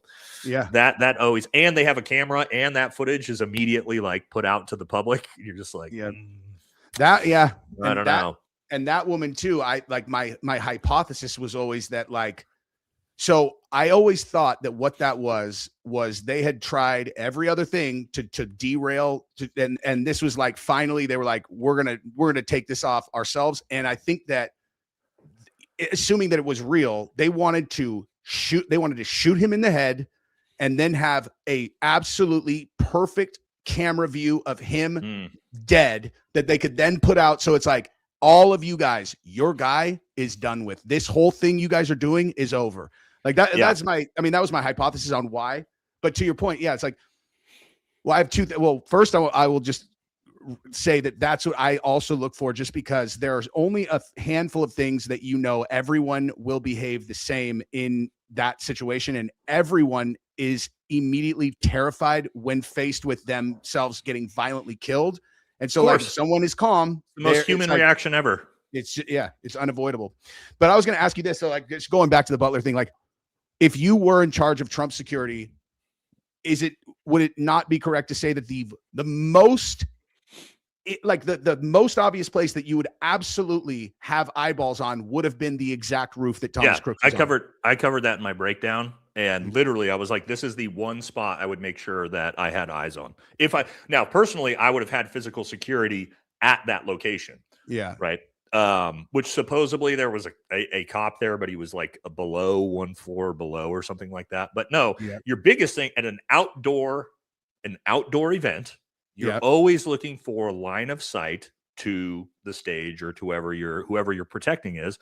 And you're looking at every vantage point. Okay. So in that case, there was a building, the only building in the entire area where he could have taken that shot from was the place he took the shot from. And there just happened to be nobody there and nobody watching that, even though you had counter snipers. Literally, like, there was nowhere else for those counter snipers to really be looking other than, like, you do need to pan the crowd, right? Yeah. But again, keep in mind, if you're a counter sniper, the crowd, the odds you're going to take a shot into the crowd is almost impossible, right? Let's say something happens, there's a gunman in the crowd. Like, the counter sniper is most likely not going to try to take that shot because there's going to be people running everywhere. It's going to be chaos. Someone will hopefully tackle him too, or something. Right, and you're gonna have on the ground security that's gonna take that. The counter snipers are there to take out. That's why they're called counter snipers, right? Yeah. To counter the sniping threat. Yeah. And so they're going to be looking for vantage points and things like that. So the Charlie Kirk venue was the same way, of where I said, how the fuck do you not have anybody overlooking the elevated vantage points with perfect line of sight down to the stage? Right. Yeah. And so that's another one where you're like, you just now, again, Brian Harpool tried to explain it away on Sean Ryan of like, oh, we asked the cops to, and then they just didn't put anybody there. And it's like, okay, well, first of all, you need to be not running a security detail or a security company, because it's not the police officer's responsibility to keep your clients alive. You didn't verify whether they had somebody up there. You just like, they said, right? 2 weeks ago, they said they were going to put someone up there, dude. Right. So he gave me a thumbs up in my text message 2 weeks beforehand. Right. That's what he said. That's what he did. He showed the text. Right. Yeah, that was his proof, was a thumbs up to a. Yes, it was he said a text, and he said, I got you, with a thumbs up. But like 2 weeks, 3 weeks before the event. And it was like, dude, we have a saying in the military called trust but verify. Yeah. Right. I'm going to assume you did your job, but I'm going to verify that you did your fucking job always in high critical situations like this. Yeah. And so again, that's another thing, is like, how do we keep having these situations in these high profile assassination attempts where the most obvious spot for security to be, looking for a threat just happens to not being covered?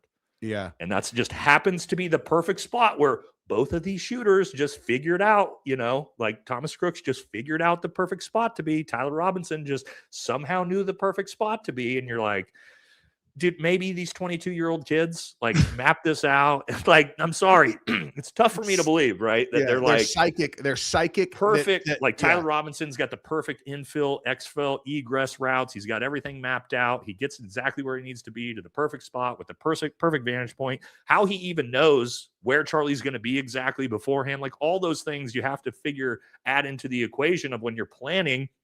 Because planning an assassination attempt is much like planning the tactical realm of a military operation, right? You're going in to take out a target. So I looked at it from very first day. I think it was day 2. I put out the video, the FBI is lying. Like that was my day 2 video. I think it was the first person. I'm sure I clicked on that. Yeah. I think I was the very first person to like really put that forward the very next day, because I looked at it from the realm of somebody who would have planned this out myself. And I'm like, I thought it was a professional hit right out the gate. I did a whole video where I'm like, this looks like a professional hit to me. Here's why. And I talked about all the different things that the shooter would have, thought of. Because again, he got away, right? Like he infilled, took a successful shot, exfilled, fucking nobody found him for days later. And the only reason he got found is because the sheriff friend somehow recognized him from the grainy AI shitty vote video. Like that never made sense. But his mom recognized him in a picture that everybody has eyeballs. They're all, that looks nothing like him. Yes, right. But but somehow he gets recognized. But anyway, I was like, dude, it's incredibly successful. Other than the back end of it, because I figured after what was it, like 48 hours, I was like, oh, they'll never find him.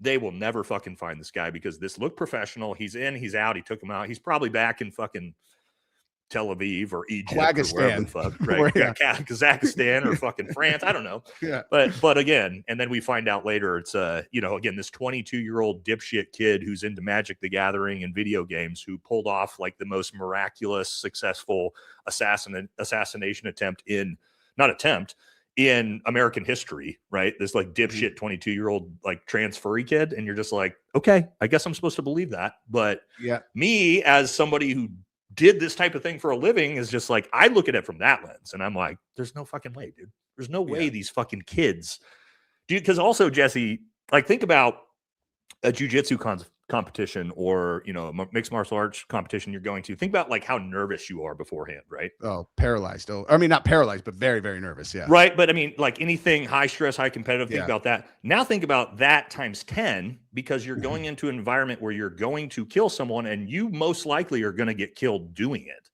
And you've never done it before.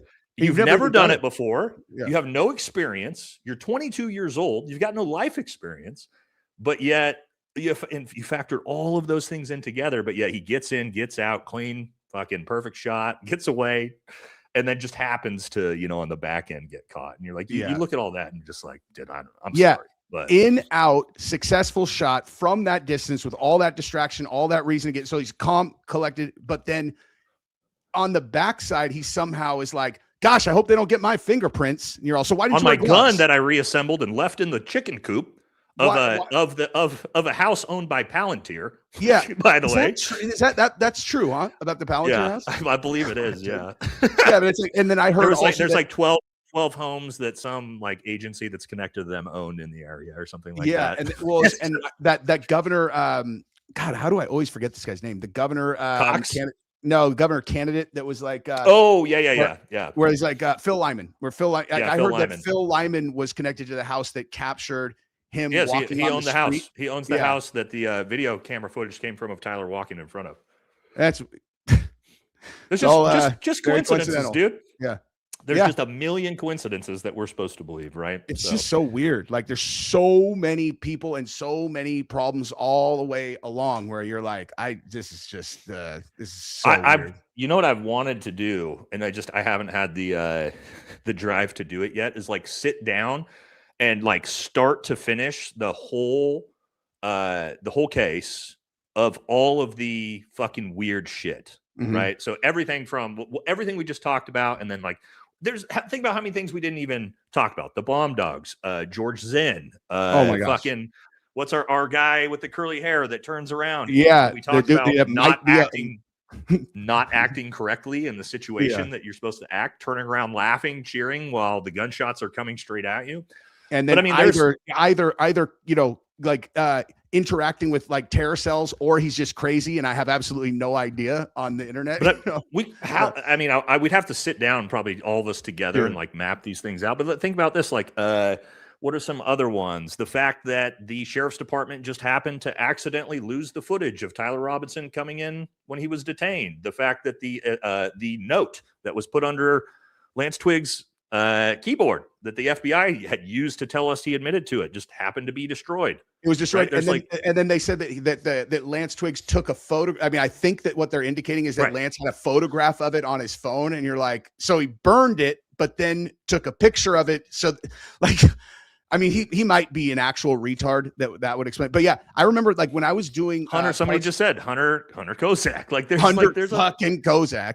There's 1,000 of these, dude. It's like endless. I'm sorry. How about Snake Eyes? The Snake Eyes movie and all that stuff that you're like, wait, his name's Charles Kirkland, and he gets killed on 9/10, shot in the exact same spot in the neck. And we didn't talk about the ballistics. The 30-06 the security team. The fact there's no blood on anybody's hands. Yeah. Like there's, all the weird shit TPUSA is doing. Mikey McCoy's fucking bizarre behavior. Like, and you actually up on the wall.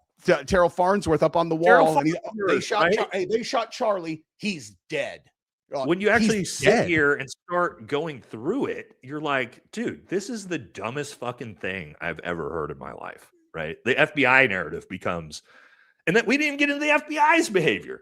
Yeah. Right. The FBI's behavior of shutting down Joe Kent, the National Counterterrorism Center, and shutting down the CIA from looking into federal or foreign involvement. Like we could sit here for an hour just like remembering stupid shit that doesn't make any sense, Yeah. And that's not even getting into like the PPUSA side of things and how sketchy all their like everything there is, So it's just Tyler Robinson at that at Dairy Queen or whatever right afterwards. Yeah, Dairy Queen. Then there's a picture behind him of a movie that was out like 8 months before that. And then that Dairy Queen is empty like 3 days later, dude. Yeah. There was nothing inside the Dairy Queen.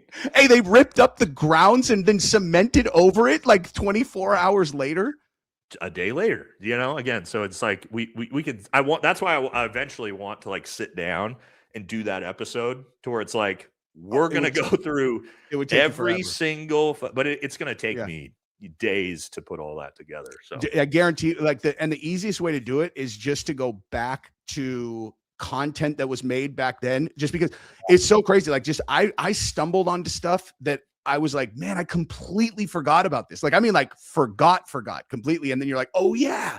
And so that might be it's just endless. Well, I can see the chat is like just throwing out ones. Yeah.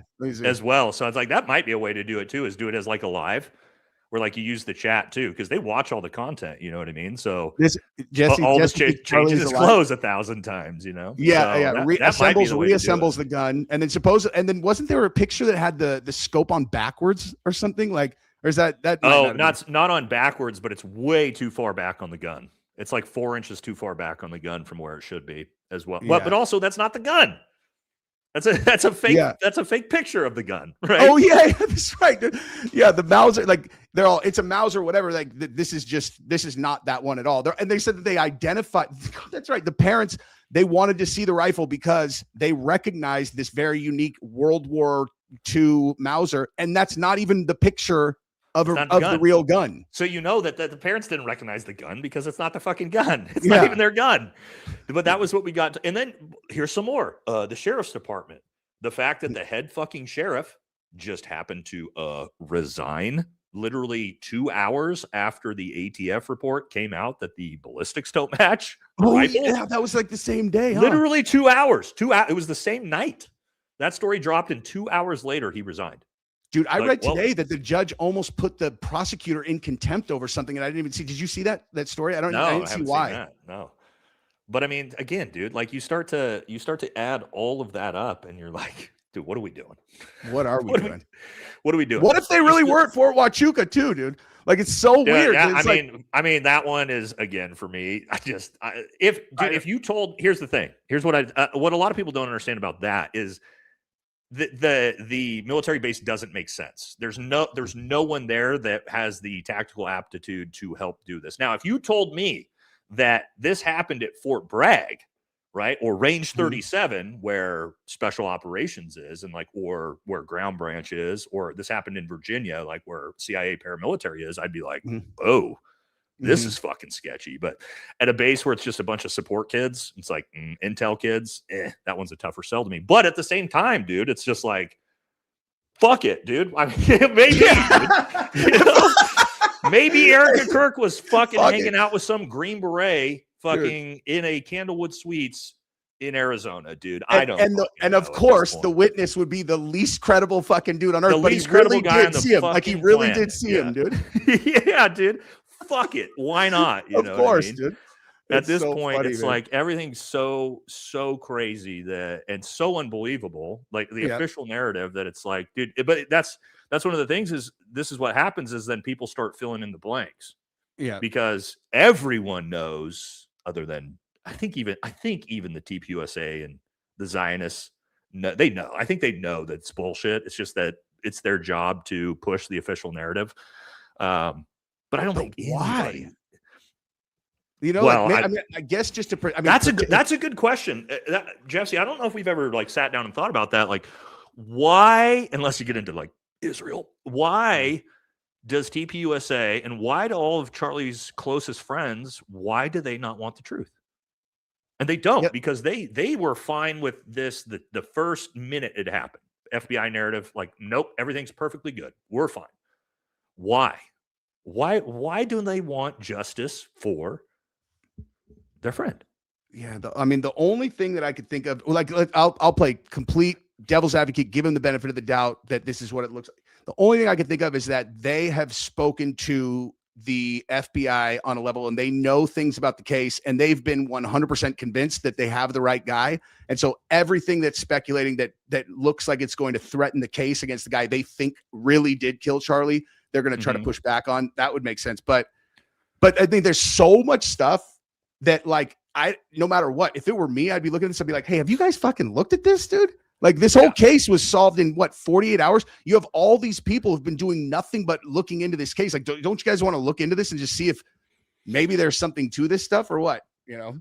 But I mean, you have ones like, you know, fucking Gary at Paramount Tactical. Keep in mind, me and him did content together the first couple days, and I was the one walking him back off of the conspiracies. He was the one, we did a live together where he was like, Charlie Kirk had body armor on. He had to have had body armor on. It had to have deflected off his body armor because there is 0% chance a 30-06 didn't exit his body. He was saying that. And I was the one that debunked the body armor story. Like, no, these are all the reasons. So even people like that, you were like, when this first happened, you fucking didn't believe this at all. Yeah. But now, if you're aligned with Turning Point USA, it's the official narrative is the most obvious thing in the fucking world. Everybody knows. Everybody knows the official narrative's true. But it's like, what is going on here? You know? Yeah, and his case, that makes it sketchier. Yeah, and it like all I do to just evaluate like people's voices in general is if they are always in the same exact. The reason why I trust you is because you will be like, you'll acknowledge when you don't know something. Your opinions are nuanced. You'll go back and forth based on new information. So but like people who always have the same result, and they either, no matter what they post, are either discrediting someone who is challenging the thing. They are throwing out information that supports which I never do to people's. No. I might look into your theory and I'll like try to analyze it my best I can. And I'm respectful about it, but like none of us are like, even with the FBI narrative because it's retarded, but like none of us are looking at opposing theories and being like, I got to attack you believe that Charlie Kirk is alive. You know, I don't believe that. We talk about it back and forth, but super friendly. But I also am like, let me see why Jesse does have some actually really, I might not believe like that Charlie Kirk is still alive, but I do believe a bunch of what Jesse just put forward is actually interesting and relevant and true.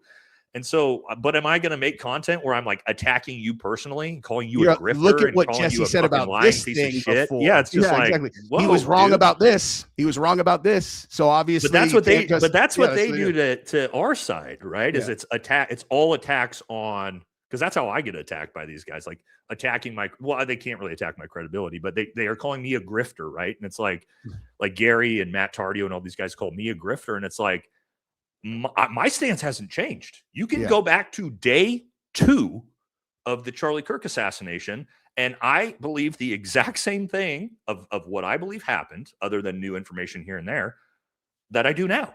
What's your grift? I haven't flip-flopped. Yeah, so what's my grift? You don't have to believe me or agree with me, but if I've been 100% consistent on what I think happened from day 2, how am I a grifter? You know, and my theory isn't even that crazy. I'm like, I think these 2 kids were involved. I think they're most likely MK Ultra, Patsy S type kids, and I believe there's multiple, maybe state actors. I'm not sure who else is involved, but I 100% believe somebody else is involved, most likely high level. And I don't believe a 30-06 was used. I don't think that's the craziest position to hold in the Charlie Kirk case. Not at all. And you and I were aligned on that. Like that's where I was at forever. And just with the caveat that I thought that there were way more leftists that were probably involved, just based on the number of people who the day before, whoa, look what's going to happen to Charlie tomorrow, whatever. I'm like, there has to have been some kind of public disclosure in like a Discord group or something. And that's where I was at. And honestly, it took me as long as it did to get to where I landed, only because I wasn't really watching any of the content that was pointing at TPUSA at all. I wasn't looking at any of it. And it wasn't until I started looking at that I stuff. wasn't either at the start for the first month or so. And then when I started seeing, I'm like, wait, what the? I'm like, Terrell Farnsworth goes and stands on the wall. What the fuck is he doing? And then it's like Mikey McCoy just walks off. Erica's not grieving. And so that's all it was. It's literally like the fireworks started, right? The WWE theatrics started, the merch, the merch sales at the funeral started. That's it. That's when everybody started going, oh, okay. And so I basically, everybody who suspects TPUSA has the exact same analysis as me, except with a different conclusion, where we recognize the exact same behavior is super weird. And I just go, I don't think these guys would have killed Charlie. So like, it seems more likely that he's alive if they're involved. And they're like, no, they're involved. And so they must have killed Charlie. That's literally the only difference. We're analyzing the same behavior, noticing the same problems, and I have more faith in humanity than they do. I think. No, your coverage on the story itself of why you think Charlie was alive, most of that I agree. Most of all the coverage I agree with everything you put forward. I just don't agree with the conclusion as to why. You know what I mean? But your information is not wrong as far as I can see. I'm just far more cynical than you are. I'm more You're like, no, they black-pilled. put him down, dude. I'm like, no, they whacked his ass, dude. You know what I mean? Now I agree with, like, again, there's so many. So we talked so much about it. I'm like, there's so much about this I think is interesting, especially TPUSA's potential knowing, maybe potentially that something's happening. But anyway, okay. we definitely spiraled a little bit on that. All right, let's see. Do we want to do a little bit of what's happening with Iran? Let's see. Let me see. I forgot what I was even gonna do for the last part of the show. I know. Nah, I don't think we really. It's not that big of a deal, really. The biggest thing is, well, there's a peace deal, but there's not a peace deal. Donald Trump is now saying that we are gonna have a deal this weekend. This is the first time I've ever heard that. Yeah, I know. Have you seen, though, it was actually released now that this is supposedly the actual deal that is coming forward if it is made. So check this out. The U.S.-Iran deal proposal has been officially confirmed by Iran. We'll see about that. That's usually, we hear that all the time. It turns out not to be true. But here is what the deal includes. U.S. sanctions relief. Okay. Extension of the ceasefire for 60 days, reopening of the Strait of Hormuz within 30 days, lifting of oil sanctions against Iran. That's not the same thing as the top one, but yeah. Yeah. So this is very specific to oil coming in and out of the strait. I was going to say, can I ask you something real quick? Yeah. Like, do you know? Okay, so when we say U.S. sanctions, I've always assumed that was a limit on who will buy things from Iran based on our kind of like economic allies. Is that correct? Yeah, Like so that's we what will sanctions are, right? we will punish. So they're economic sanctions. So when I say like sanctions on Iran, we've had sanctions on Iran for like 47 years, economic sanctions, which includes things like, hey, if you're Japan and you decide to buy oil from Iran, we will punish you. And so we basically punish anybody like Russia, right? We lifted all the sanctions on Russia, obviously 2 months ago, but a lot of people don't talk about that. But that was the same idea as like that way, Japan, Korea, like all of our Asian allies that would probably want to buy cheap ass oil from Russia, we're going to sanction Russia. That way, if Japan decides to buy, oil from Russia, we can punish Japan, and that stops all of our allies from doing any business with, who we're sanctioning. And the fact that for America up until the Iran war, pretty much controlled the entire war, we were able to leverage sanctions against countries like Iran, North Korea, and Russia, because then, 98% of countries are not going to do business with you. You have to basically, it's just BRICS. It's and less than BRICS. It's China, Russia, North Korea, and Iran. And Vietnam and some other countries like that. They'll do business with each other, but we're not going to allow you to do business with the rest of the world. Well, now we don't really have that power now, because we've completely fucked all of our allies, especially in Asia, in the oil markets. And so now our allies are like, look, we don't have any fucking oil. So we're gonna, and this is why Trump lifted sanctions on Russian oil, is because Japan, Korea, all of our allies are like, look, motherfuckers, if you don't fucking let us buy oil from them, from China, from Russia, we're going to just ally with them, because civilization is going to grind to a halt. We have no options. We're not going to let our fucking oil. Yeah. Like Japan's like, we get 95% of our oil out of the Gulf, out of the East Strait of Hormuz. And if you don't allow us to do this, so we've really lost a ton of our actual economic sanctioning power, as the United States, as the imperialistic United States as well, because now none of our allies give a fuck. They're like, sorry, dude, we didn't fucking sign. We see Europe talking about this too, that Donald Trump begging us to come or begging them to come help in the Strait. And they're like, fuck you, dude. We didn't sign up for this, And so our intelligence was that they'll close the Strait if we attack them. Gas is actually really cheap here again. And all that scares me. That makes me feel like we're dipping in the reserve, like We are. And the oil executives, there's a big story about it today. Chevron, Exxon, and Mobil, all the CEOs, all the big higher-ups have just put out that there is massive gas hikes coming in the next month, as the United States is about to basically collapse off all of its strategic reserves. So we've been running off all of our strategic reserves. They say it's about a month left. And then you're going to see everything go straight fucking vertical. And we're going to have to restock the reserves, right? Like, I don't even know how that works. Yeah. Well, the problem is that we didn't restock them before the war. So that's always a huge, like the United States usually is pretty good about this. Before we go to war with the Middle East, we max out our strategic oil reserves. We didn't do anything with them. And then we just decided, because we went in haphazardly, right? We didn't think about all the consequences. So now our strategic oil reserves were at critically low levels before somebody said, we know this how? Because the United States government fucking announced it. And all of the oil companies are telling us this is what's going to happen.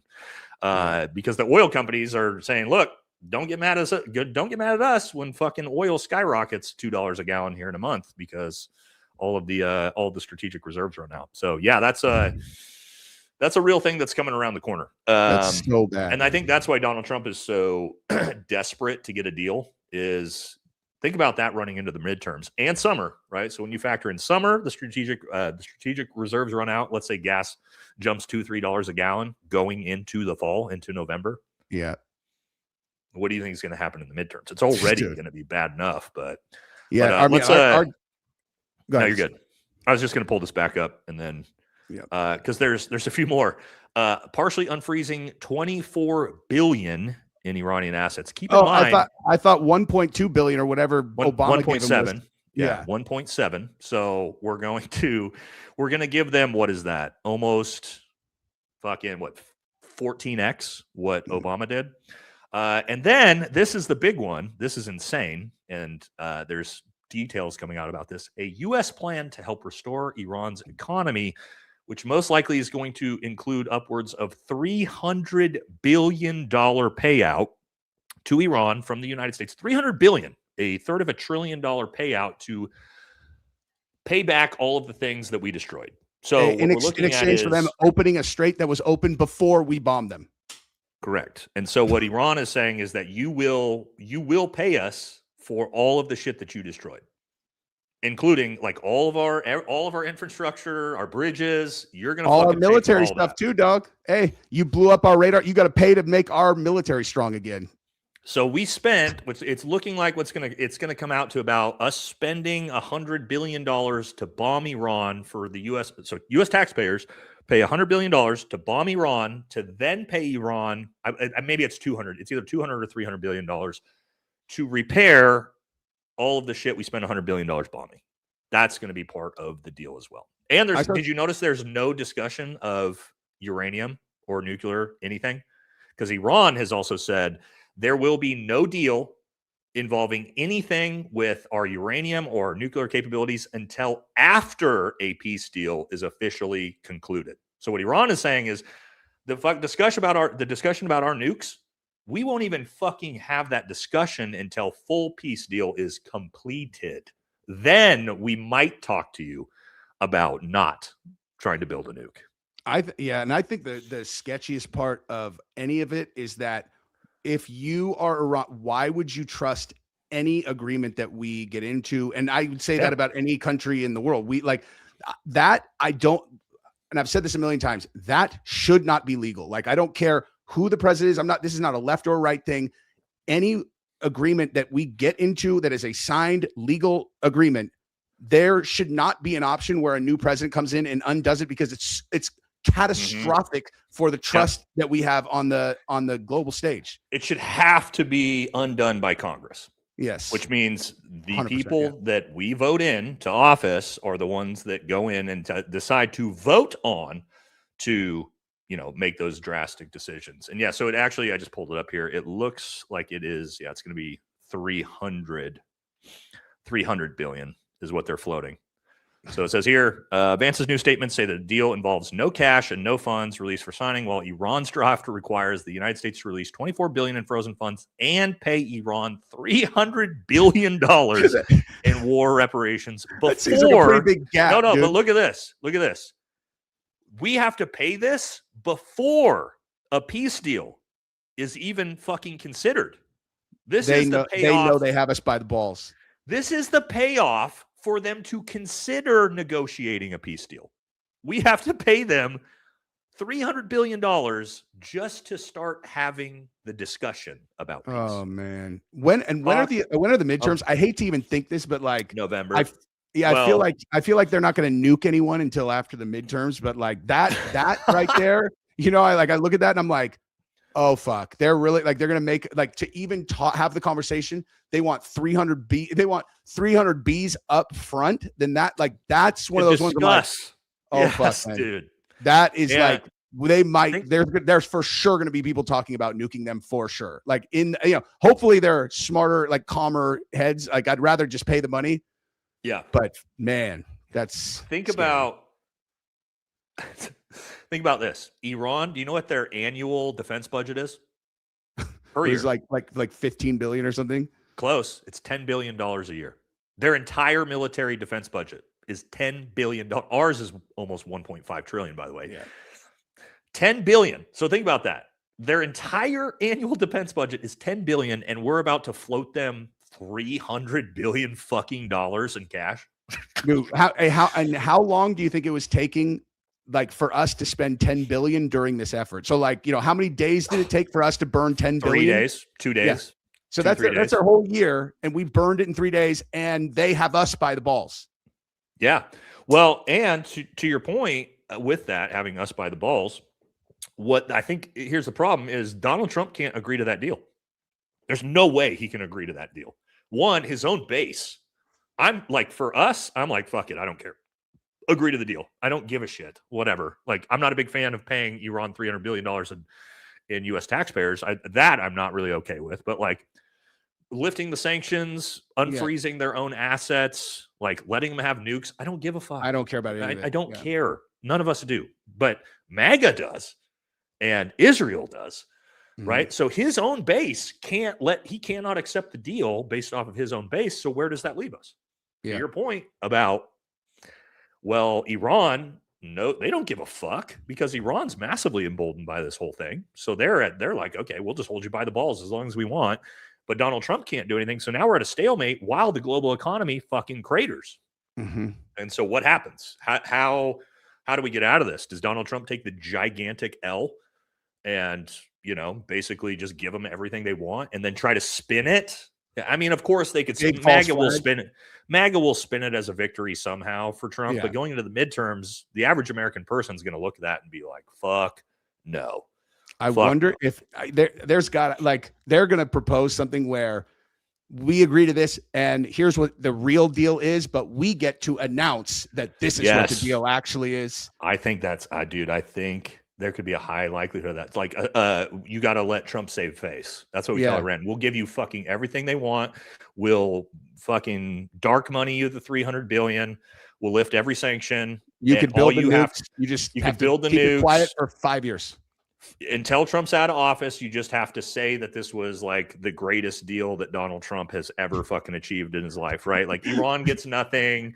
They gave up the uranium. Like do some fucking theatrical, like here's Iran showing up to the airport with like bags of uranium, right? Like and we want one of those Lego AI music videos that says, "Damn, Trump punked us in this negotiation." Right. So they get $300 billion. They're all sure. Yeah. You can have your fucking Lego commercial, dude. Dude, you know what's crazy though is that is probably the best case scenario to get us out of it. Is that right there? Yeah. Is give Iran what they want. Let Iran fakes that they lose. Donald Trump gets like this like pat on the back. Good job, you did it. And we move it along because I don't see how we get out of it. That is until somebody new comes in power in America, right? Yeah. Until I don't see how Trump gets out of it. He's got his dick in a bear trap. Right yeah, it's not good. And so, I didn't even really thought about that either. The fact that like, dude, if the amount of information that we can base this on is extensive, which is that he clearly cannot go off the reservation as it relates to what Israel wants. Apparently, like, well, so let's pull this up, Jesse, because this was posted today, talking about what our greatest ally wants. Because again, they keep doing this. So today, Bibi posted, as long as I am Prime Minister of Israel, Iran will not have nuclear weapons. There is a full agreement between me and Trump on the issue for over 30 years. I've been at the forefront of the international campaign against Iran's nuclear program. Had it not been for this campaign, Iran would have, okay, yeah, sure. They've been 2 weeks away from nukes forever. We know that. But again, Iran is working to destroy the Jewish state. Not true. And I dedicate my life to preventing them to do so. As long as I am Prime Minister of Israel, this will not happen. This was posted today. Today. He is saying, we will not allow the United States to come to a deal with Iran. That's what he's saying. Absolutely not. It will not fucking happen. And right? when Obama made the deal, which listen, I'm not a fucking weapons inspector, but I had heard that they had been adhering to it.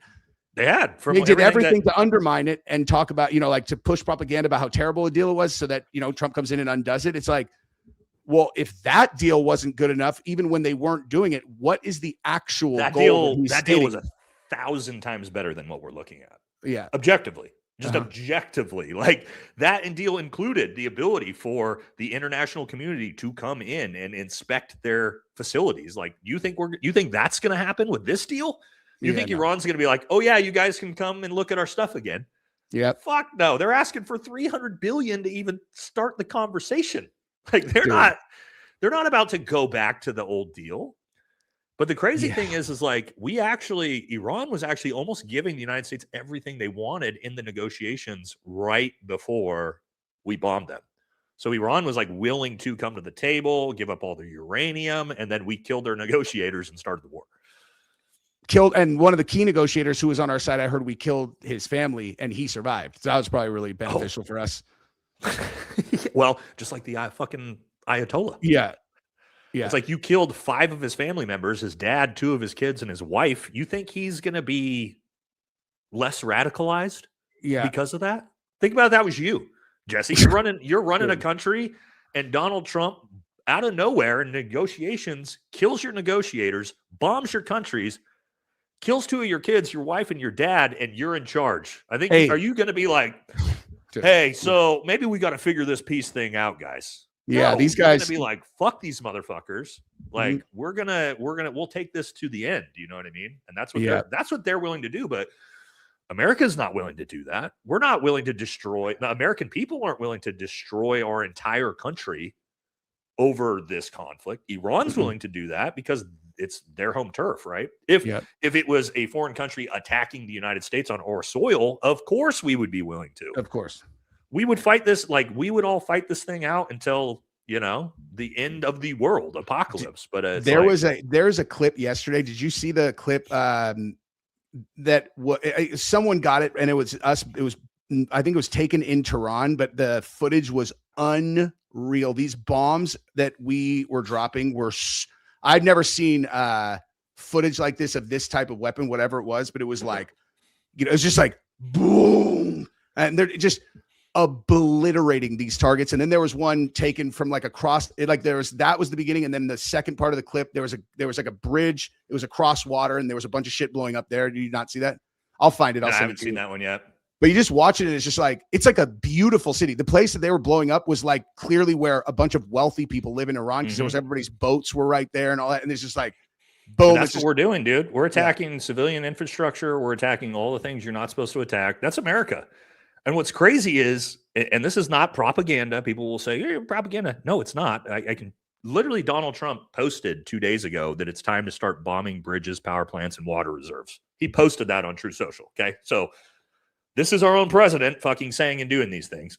But if you look at Iran, Iran's doing the exact opposite. It's also strategic, right? Because Iran is waging sort of the PR war, right? They're actually trying to win the hearts and minds of the entire world right now, and they're doing a pretty good job. So they've actually purposefully not targeted civilians, not targeted civilian infrastructure, not even targeted military personnel, right? Now, the first day of the war, obviously the massive attacks on both sides that happened. But since then, they've been very, very cautious to not piss off the American people. That's their entire, like, that's part of their asymmetric and unconventional warfare approach to this, is sort of the Vietnam style approach. If we just hang on and we make the American people in the world sort of make us, we're the underdog fighting against the evil Zionists, and being nice about it. And being nice about it, and making and having a good sense of humor about it, and putting out funny Lego videos about it. That's how they're winning. Like, people, I don't know if you'd say winning, but they don't need to win, right? They just need to not lose. That's how they're not losing the conflict. But again, for us, again, the American people, we have already shown, and it's smart by them. And well, obviously they've watched, right? They've watched the United States. The United States cannot stick with, one, we don't fight wars to win, but two, it cannot stick with a war. The American people they get tired of it. They hate seeing, young American men and women die. And now we just don't have any appetite for it, especially coming off 20 years in Afghanistan and Iraq. So Iran knows that the American people, especially when the global economy is fucked, all they got to do is just, wait it out, not piss off the American people. And the American people will eventually get so pissed off that the war will end. Are there any examples? And I was just thinking about this while you were talking about that. Are there any examples since World War II where a country fought the entire conflict, like, in another continent from their home turf or homeland, and won? I was trying to think about that. I'm like, okay, Soviet Union against Afghanistan, they lost. Us in Iraq, us in Afghanistan. That doesn't happen, right? So, there are times where they've won and taken and like occupied areas. Change. Yeah. But yeah, so think about like us in Afghanistan, us in Iraq, Russia in Afghanistan, right? Britain in Afghanistan. Everybody's invaded Afghanistan. So no, there's of course there's been times where we've taken countries have taken over. Let's say Japan took over massive swaths of China, but it doesn't last because logistically, it's just so hard to win a protracted war over decades in a foreign country. It just is, right? And think about the United States. right? How did we get founded? Because Britain could not maintain control over a country from across the ocean. And so even the United States, not really. I guess you could look at like, but you brought up, you said not including World War II, but you can go back thousands of years, even thousands of years. I mean, even let's say, I think Iran, what's just crazy, I think the Persian Empire has only been conquered twice in 5,000 years. I believe it was Alexander the Great and the Mongols. And very short periods of time, they were able to actually like get into Iran and take ground. But Afghanistan is the same way. It's called the graveyard of empires. That's the other thing, is the United States try to occupy countries that just historically are the most impossible countries for us to occupy. We ignore history. Yeah. And so again, Iran, like, and that's what a lot of people don't understand about Iran too, is like, people, like, if you just watch the mainstream media or Fox News, they'll tell you Iran is this like backwards Afghanistan-esque country where they all live in mud huts. And you're like, dude, no, it's Persia. Persia is extremely well technologically advanced. They have some of the best doctors and medical care and best education in the world. The place I saw getting bombed yesterday looked like gorgeous, like beautiful. Yeah. Wealthy, a very wealthy place. Yeah. And the Persian people, the other thing that we didn't, because we don't do our fucking research, and I don't understand, because people like me understand this, but Iran and the Persian people are extremely, extremely proud people. And so what we saw is when we attacked Iran, there was, of course, tons of people who hate the Ayatollah and hate the regime. But what did they all do? They all banded fucking together, because the outside invader, much like what would happen in the United States, if China tried to invade the United States, the left-right divide would fucking disappear real quick. Because a foreign invader, right? You're going to band together. And that's what's happened with Iran, is the Persian people have all banded together and we've reunited them. And it's turned out, and this is, military historians will tell you this, that air campaigns, bombing people does not actually make them capitulate. It hardens their resolve. We know that historically. And that is all people everywhere in the world. Yep. You cannot regime change by bombing people into submission. You threaten people's children. And then you're like, hey, we're going to come in and rule you guys. You're like, no, you dropped a bomb. You killed my neighbors. You almost killed my good kid. guys. Yeah. And so it and then by comparison, it's like, honestly, it's honestly like, imagine if, I assume that most Americans are like, would fall into the category I would describe right here. It's like, even if the other, whatever president is president of the United States, and you don't like them at all, but if they like went on a trip to fill in the blank country and then got assassinated by the military over there, I assume everyone would be like, I literally forgot what my partisan affiliation is the second that he got shot. And now it's like, okay, so we're all on this together, right? Like, fuck that shit. That's the president. You just whacked him out. It's like common sense. Yeah, man. So again, we're at a break point here for Trump where he can't back out because he's stuck, right? But there's no way he can take the deal. And he can't, the big part here is he can't push through. So you got two choices. You can fucking push through in war. You can push through, which means we're going to come and destroy everything, put boots on the ground invasion. We're going to come and we're literally going to regime change and then nation build. That's the push through. Or you fucking give up, right? We got to do one or the other, but we can't do either. I mean, we could push through, but we'll lose hundreds of thousands of lives, and it'll be, I mean, that's going to be Vietnam on steroids. And do you think the American people are going to sit by as hundreds of thousands of troops get killed and the draft gets enacted? That shit ain't happening. Like, I heard Trump talking today, and he was talking about that he didn't think that the American people have the appetite for it. But in his like the answer that he was giving, he was talking about how we went into Venezuela, and he was talking about all the barrels of oil that we're pulling out of there. And he's like, people are making a lot of money. We're shipping oil all over the place. He literally said that. He's like, people are making a lot of money. He's like, in Iran, he's like, we would like to have the same outcome, but I don't know if everybody has, if the American people have the stomach for it. So I understand that. I'm like, dude, you're not supposed to say that part out loud. You're not supposed to say we went into Venezuela, we kidnapped the leader, and then now we're taking all of their oil out. Like, that's that's like for you in the back room. Like we all knew that we all know that happens, but you're not supposed to say it on Fox News. And who's making a lot of money? Exactly. It ain't the American people. No. Because all this fucking oil is getting taken out of everywhere, but then why is fucking gas $5 a gallon? Mm. That's the other thing. Americans are just like, when he brags about taking all this oil out of Venezuela and like, you know, we're gonna take all the oil out of Iran. It's like, okay, then why is gas $8 a gallon in LA? Well, I mean, I could explain why. Like, oil is a global commodity. There's a lot to it, but I mean, still at the same time, Americans, we don't have an appetite for any of this shit.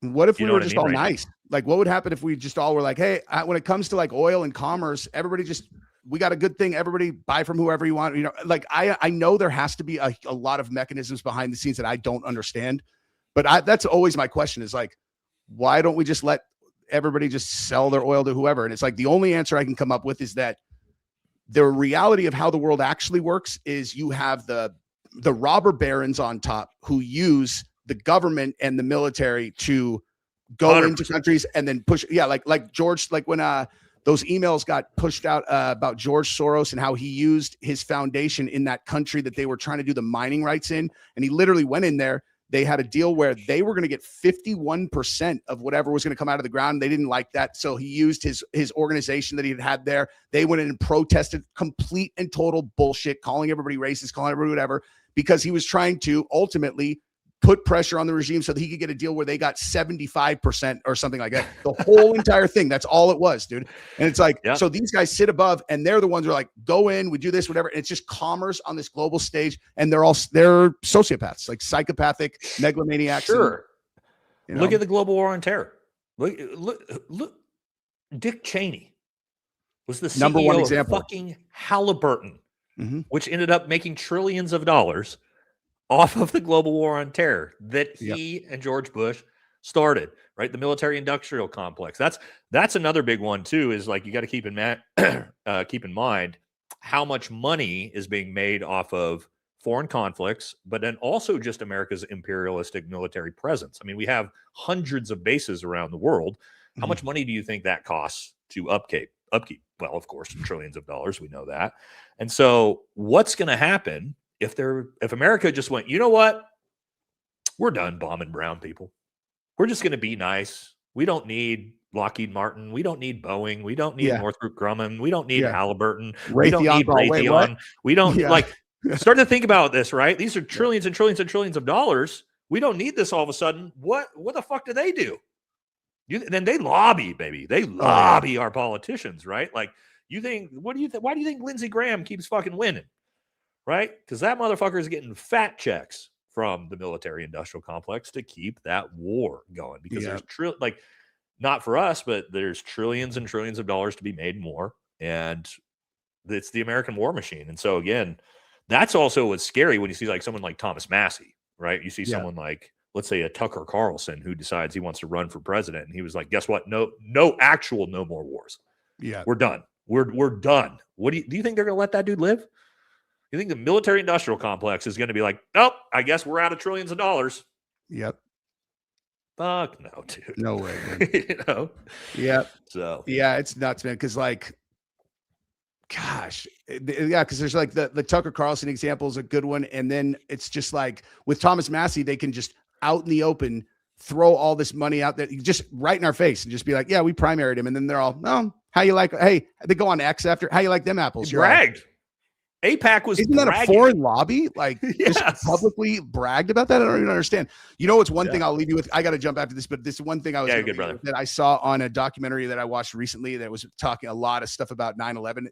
And there's this one clip that I just couldn't shake that I was like, I can't believe that I just watched that. And it was a press conference in the White House, and George Bush was answering questions about the 9/11 commission. And they were like, can you explain why you and Dick Cheney are going to be going in to answer questions to the commission together as opposed to separate, since they wanted you to come in by yourselves? And he was like, well, I'm just excited to answer their questions. They've got questions for me. And they're all, yeah, but why are you going in with Dick Cheney as opposed to by yourself? And you're like, hey guys, anybody who needs me to translate this for you, I'm like, this is not the right channel for you. You should be able to figure this out on your own. Like, the president of the United States is not allowed to go into this meeting with the 9/11 Commission without his daddy, the vice Without president the and CEO CEO of a Halliburton. military, the He's- CEO I of a mean, military industrial complex company. Yeah, yeah, by him his side. and his best friend for 30 or 40 years, who's the Secretary of Defense, and Donald Rumsfeld. Those guys slashed, burned, and murdered their way to the top of the world. And those two in those two roles, that must have been scary to be on the wrong side of during those years, man. Oh yeah. Well, but they also they did a good job of lying and selling it. I think that's what I Yes. think really pisses people off with Trump. Is it's like in the Trump administration, it's like you guys didn't even fucking try. Like didn't at try. least lie to me, dude. Like try to sell me some bullshit story. Like 9/11, like you have factor in 9/11, WMDs, Colin Powell sitting before Congress showing the vials, one vial of this, destroy the entire world. You know, that was the psyop. That was good propaganda. Like, keep in mind the Afghanistan war in 2001 when we went in, when the two special forces teams went in. That war had I believe a 94% approval rating with Americans. 94% approval rating, right? So what I think Iran was like 38% on day one. And so I'm shocked it was that high. yeah, I mean that's mega, right? But just the Trump supporters, I guess. But the one story they tried to run was how there were all these protesters in the street protesting the regime, and the regime is killing them. And you're all, who gives a fuck? Like, that's not, what the fuck does that have to do with us? They're all, we need to protect these protesters. Mark Levine and Lindsey Graham are out there talking about how we have to protect the Iranian people, and it's like, you psychopaths can't fucking bomb brown people fast enough. But I'm supposed to believe that Lindsey Graham and Mark Levine are the compassionate, empathetic, soldiers for Iran's people. Yeah, and now those are the same guys that are all wipe them off the planet, nuke all of their cities. I feel like those protesters are still going to be there, dude. You know what I mean? Yeah, like So Randy dumb. Fine talking about nuking Gaza and then complaining about the Iranian people being killed, and you're like, okay, dude. Yeah. All right. Ridiculous. All right, brother. I'll let right, you man. go. I'm going to hit the super chats and get out of here too. All right, cool. Thanks, brother. Yep. Yeah. Later, All right. See everybody. you, Jess. All right. That was a fun one. All right. So hopefully you guys had fun with Jesse coming on. That made it a lot more fun and to talk about. All right. So we did it. That's going to wrap up the regular portion of the show. Hope you guys had a good time on that. Now I got to hit the super chats. Sorry, we are behind on the super chats. That's usually what happens when, we get me and Jesse on here together and the conversation starts flowing. But we have good chemistry. Yeah, just because Jesse's actually one of my really good friends in real life. So I love having Jesse on. Okay, let's do it. Let's jump in. Let's hit the super chats so I can get us all out of here. We're definitely behind. All right, so let's do it. Kiwi says, and again, I might forget some of the things that we were talking about at the time now. He's trying to disclosure day at the White House. Oh, alien disclosure day. Yep. Hey, Nate, your stream keeps lagging, buffering. This is the third stream that's happened so far. It's only been your stream. Well, it shouldn't be. I don't think it's on my end, but, YouTube can do that sometimes. But anyway, hopefully it buffered out. Graham Bear, what's up, brother? Says, all this garbage coming out about 47. Just invoked the 25th Amendment already and cut off our greatest ally. Keep up the great work, Nate. Yeah, I mean, the problem is J.D. Vance will never do it. There is rumors that Donald Trump is going to be impeached by Congress, but yeah, I don't have any hope for that until after the midterms. Nebraska, well, I don't agree with you on everything. Nebraska. Look forward to your content and value your insight on the dumpster fire, bring it to the masses. Well, thank you. Hopefully, Nebraska. You mean Nate? Tell Munchkin I said, pss, pss, pss, pss. I will. Munchkin's snoozing. The problem is Munchkin is usually asleep right now. She's terrorizing the house at nighttime. So when I can get her out here when she's actually up and moving. Here's $5. Every single thing you said so far has been a lie. Okay. I think I've been objectively correct on probably 90+% of the things I've said tonight. But hey, appreciate the $5 anyway. Buff like Jesus, 20 Valhalla VFT memberships. I don't know if you're still here, brother. I didn't see you at the didn't see you talking at the start of the show, but we showed everybody the patches, the Wang Gang and the Mattress Maxers. I don't know if you're still here, but thank you, brother. Thank you. Juba says, found this channel right after Charlie Kirk assassination. Just want to say thanks for being an honest voice in this current political environment. Well, thank you, because this guy said I lied about everything. So we got competing narratives here. Nate's honest, and Nate also lied about 100% of things he said. All right, so there we go. Gabby says, great content. Erica Kirk's recent women's conference featured Savannah Stone, Roger Stone's daughter. Wow. She's encouraging recruits to befriend as many young liberal women as they can and convince them not to vote and trust their husbands. That's interesting. That's pretty bizarre, huh? Well, I don't know. Roger Stone's daughter. I don't know anything about her, but her dad is a character for sure.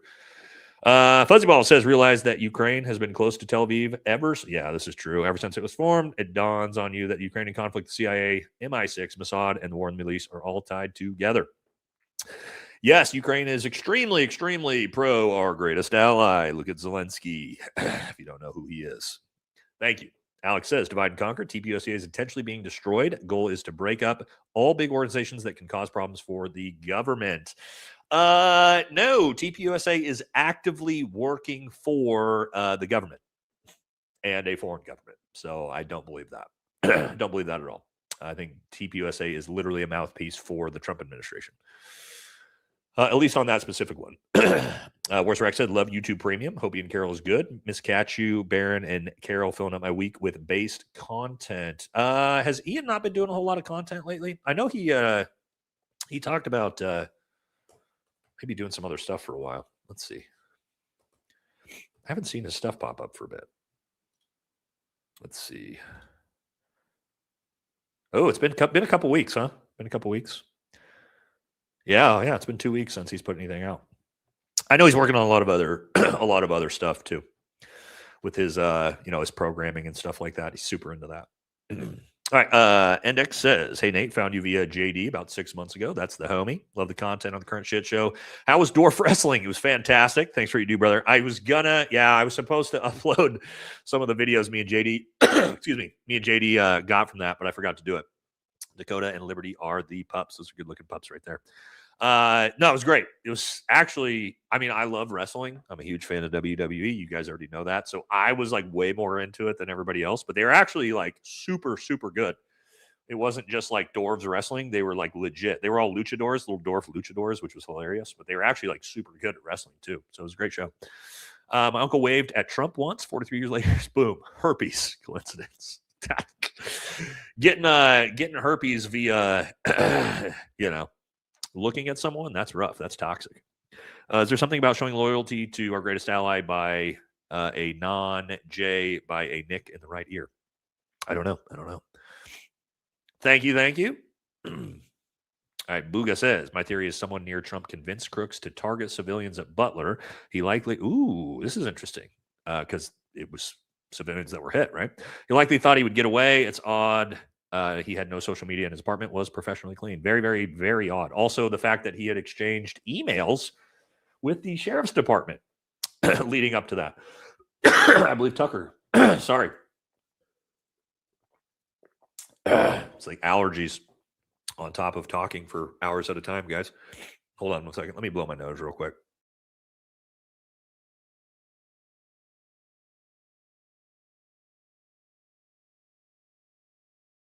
Sorry about that. Okay. In Oregon in spring. It's rough out here. Hey, Nate, just got back from SFAS today. Fuck yeah. Well, unfortunately, didn't get selected. Not great, but I'm glad I'm watching your videos again, brother. Hey, here's what I'll tell you, man. If it's your first time going, I know dozens of friends and teammates that did not make it through until their second or third attempt. Okay. Super, super common for guys to come back and make it on a second attempt. So I would say if you really want to do it, don't let it discourage you. Take it as a learning experience and try again. I'm telling you, there's a ton of dudes I know that made it through on their second try. Super high success rate for guys on their second tries, actually. But anyway, hey, man, it happens. It's very, very low success rate, but glad to hear you at least tried. And, you've tried to do something that the vast majority of men will never even be willing to attempt in their life. So, but again, hope you give it another shot, man. At least try twice. That's what I would say. You can hang it up after that. Mr. Wall said, sending my second super chat. Don't Don't tell my wife. Anyway, love the show, brother. Just wanted to ask if you've done anything with the Reaper Nick Irving, either military service or as a content creator. No, I haven't. I don't know Nick. I know we have mutual friends, but God damn, sorry guys. Mutual friends, but no, I haven't done any content with him before. Don't know him personally. John says Epstein's publicist gave him a false name. She's in the files several times under her real name. There you go. Interesting. Thank you. Ancient Latter-day Saint says, all this AI stuff pisses me off. I can't believe MAGA's still trying to make it seem like Charlie would be okay with this. Yep, just absolutely destroying his legacy in real time. Sent you a video of a rabbi explaining the purposes of Butler on Instagram. Okay, I'll take a look after this, Carrie. Thank you. Right, the guy says, I don't know how Trump went to the Spurs-Knicks game after the other night. He didn't even have a ballroom with him. Yeah, isn't that interesting? How Donald Trump, it's not safe for him to be anywhere outside of a ballroom, but he can just freely go to Knicks games. Also, guys, isn't it interesting that he didn't have time to go to his own son's wedding, but he had time to go to a Knicks game during massive escalation and ramp up in the war against Iran? Anyway, just some things to think about. Just saying. Rye Guy Senior. Okay. Oh, wait, is this you and your dad, bro? This is or you just have you got Rye the Guy and then Rye Guy Senior. I don't know if this is you and your dad. Anyway, maybe you just have very similar names. Wake me up when the insanity ends. I guess I'll be sleeping a while. Love the show, Nate. What's your opinion on USA leaving NATO? Yeah, I've talked about this before, but I'll give it to you again. Good, bad, nothing going to happen. Should it? Off topic. I know, to my fellow Americans, be kind. It's free. That's a great one, man. I highly encourage that as well. So us leaving NATO, why are we going to do it? We're going to leave NATO because Israel wants to go to war with Turkey, and Turkey is a NATO ally. The United States cannot attack a NATO ally. That's part of the actual defense treaty that is NATO.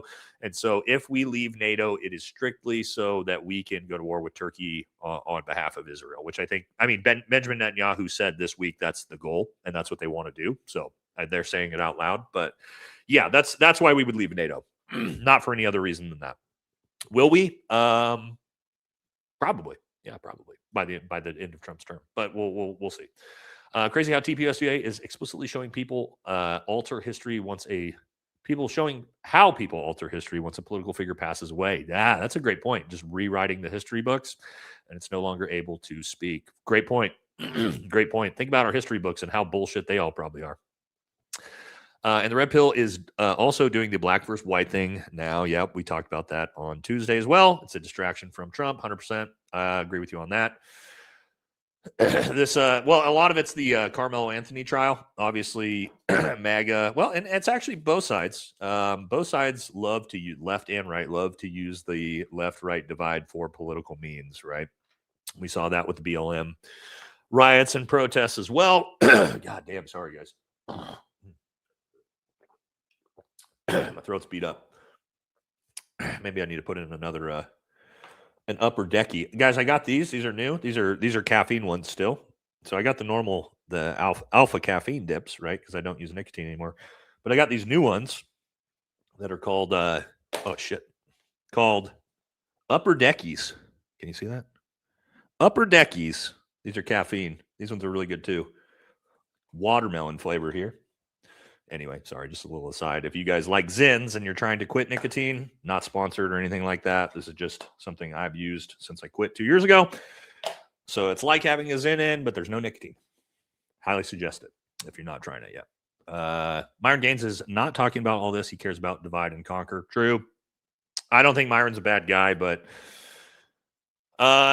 here's the thing. The content gets numbers, man. And that's why Matt Walsh, Benny Johnson, Officer Tatum, Ben Shapiro, all they can talk about right now is the Carmelo Anthony trial and, stoking the black versus white divide because it pushes numbers, pushes view numbers. And so not something you guys know. It's not something I engage in my content. You're never going to see me trying to stoke left, right, Christian versus Muslim, black versus white divide. I'm just not going to do it. I don't believe in it, but it's I could have been doing content on it, but yeah, it's just I'm not gonna use my platform to try to stoke hate. So that's the way it goes. Bobby says they need to call it turncoat. Turncoat USA. Bobby, I like that one. I'm stealing that one. I'm definitely stealing that one. That's a good joke. Thanks, brother. James says, hey, Nate, lately I've been wondering, why don't we ever hear anything from Charlie's family? You think with so much speculation and theories that at least one of them would say something about it? I don't know, man. I don't know. I haven't heard from his parents. Just Erica, right? Just Erica. I don't know. Brothers and sisters or anything like that. I don't know, man. Good question. I don't have an answer for you, though. Thank you. So if you don't make your wife CEO after you pass, that means you don't love her. Got it. Yes. According to TPUSA, that's their logic, I guess. Mega shills are into TDSM. That's like BDSM, Trump. What is BDSM, guys? Sorry, it's not my. I know it's the like the leather and whips, right? But what does it actually mean? What does that actually mean? I forget, because I need to be able to say Trump, whatever it is. Somebody, JD will know. JD's into dominatrixes and weird shit like that, right? JD will know what BDSM is. Somebody said just know the bondage part. Where is it? JD, what's BDSM mean? I see you in here. He'll know. He's into some creepy weird shit like that. Not the children though, right? Not the children. Okay. TDSM is where Trump pegs you. Got it. Thank you, JD. Tracking. All right. It's where Trump pegs you. Got it. MAGA does love that, by the way. So that comment does work. Natalie Portman has dual citizenship, which means Anakin Skywalker was groomed by and fell to the dark side to save a Mossad agent. Oh, that's a good one, too. You guys are funny tonight. All right. At least you two chocolate starfishes are streaming together, so I don't have to try to pick one to watch after the fact. Sup, Jesse? Hell yeah, dude. Bobby says, yes, a beauty pageant participant would be a great choice for CEO. Charlie was much smarter than that. Yep, Bobby, 100% true. Andrew and Blake somehow outdo Erica's bad acting. They all are terrible, aren't they? Now it's for real. TP, wipe my ass with them. Okay. Oh, what's up, Matt? Trigger Smart's here, or was here earlier. TPUSA Faith seems like a front for something else, especially since they have PDFs on staff. Now, you guys, Matt and the boys, know way more about this than me, the TPUSA side of things. But yeah, I wouldn't be shocked. Would not be shocked to see it be some type of front, especially with how sketchy all their finances are, for sure. Thanks, Matt. Thank you, brother.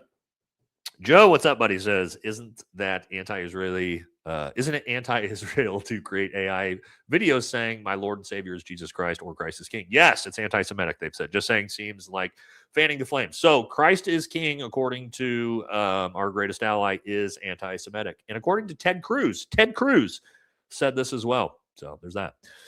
Oh, little shout out to Munchkin. Hell yeah. Oh, Bays, we got all the homies are in the chat tonight, huh? Or were? Bay says, for a little while, I was starting to believe it was just a psyop, but I think they offed him, mainly because if Charlie was alive, he never would have let them screw up the spat. So that was always that's a point I always would make to Jesse Bays, is that if Charlie was alive and he was still running things, like, I got to imagine they'd be doing better than they're doing, right? Because they've burned all the way in. That's one of the big reasons I've thought so too. JD Delay, all the homies back to back to back. All of this, okay. All of this TDS is disgusting. None of you could walk a mile in Trump's. Okay, I wasn't ready for that. None of you could walk a mile in Trump's soiled diaper. Nor would I want to try. But no, I don't think I could. I don't think I could actually walk an entire mile in Donald Trump's shitty diaper, JD, to your point on that one. Thank you. All right, Palm Beach Pete from the same county as Mar-a-Lago. Yeah. They do this to show us they're untouchable. Yeah, we talked about that earlier. It seems like they're bragging. John says, the ghoulish Millers had a demon spawn today. Hawthorne Hayes. Look at the initials and count those letters. The Nazis won the war, and I don't even need to ask around either. You're correct, Nate. They're rubbing it in. Hawthorne Hayes. HH, huh? Big HH. Well, we all know what that means. Sorry, guys. I'm going to blow my nose real quick.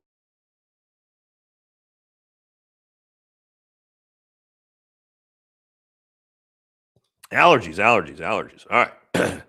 Who has bigger hands, you, Nate, or Jesse on fire? I would assume I do. I have pretty big hands. I'm very tall, and so usually tall people have big hands. As you can see, my hands are gigantic. So I would probably bet Jesse is Jesse's not small, but I don't think he has probably as big as hands as me. Would be my guess. Just strictly due to our size. So, but again, I don't know. He could have giant hands. You never know, right? JD goons to Nate all day. all right. Let's keep moving. Papa says, Nate, off topic, but what are your thoughts on the Elsons buying out Warner Brothers? Oh, fucking what do they not own at this point, right? Discovery to be propaganda for Pedo 47. Yeah, well, I mean, what else have they bought? Warner Brothers, Paramount, TikTok, right? They own like 80% of American media at this point. So fuck it. Why not?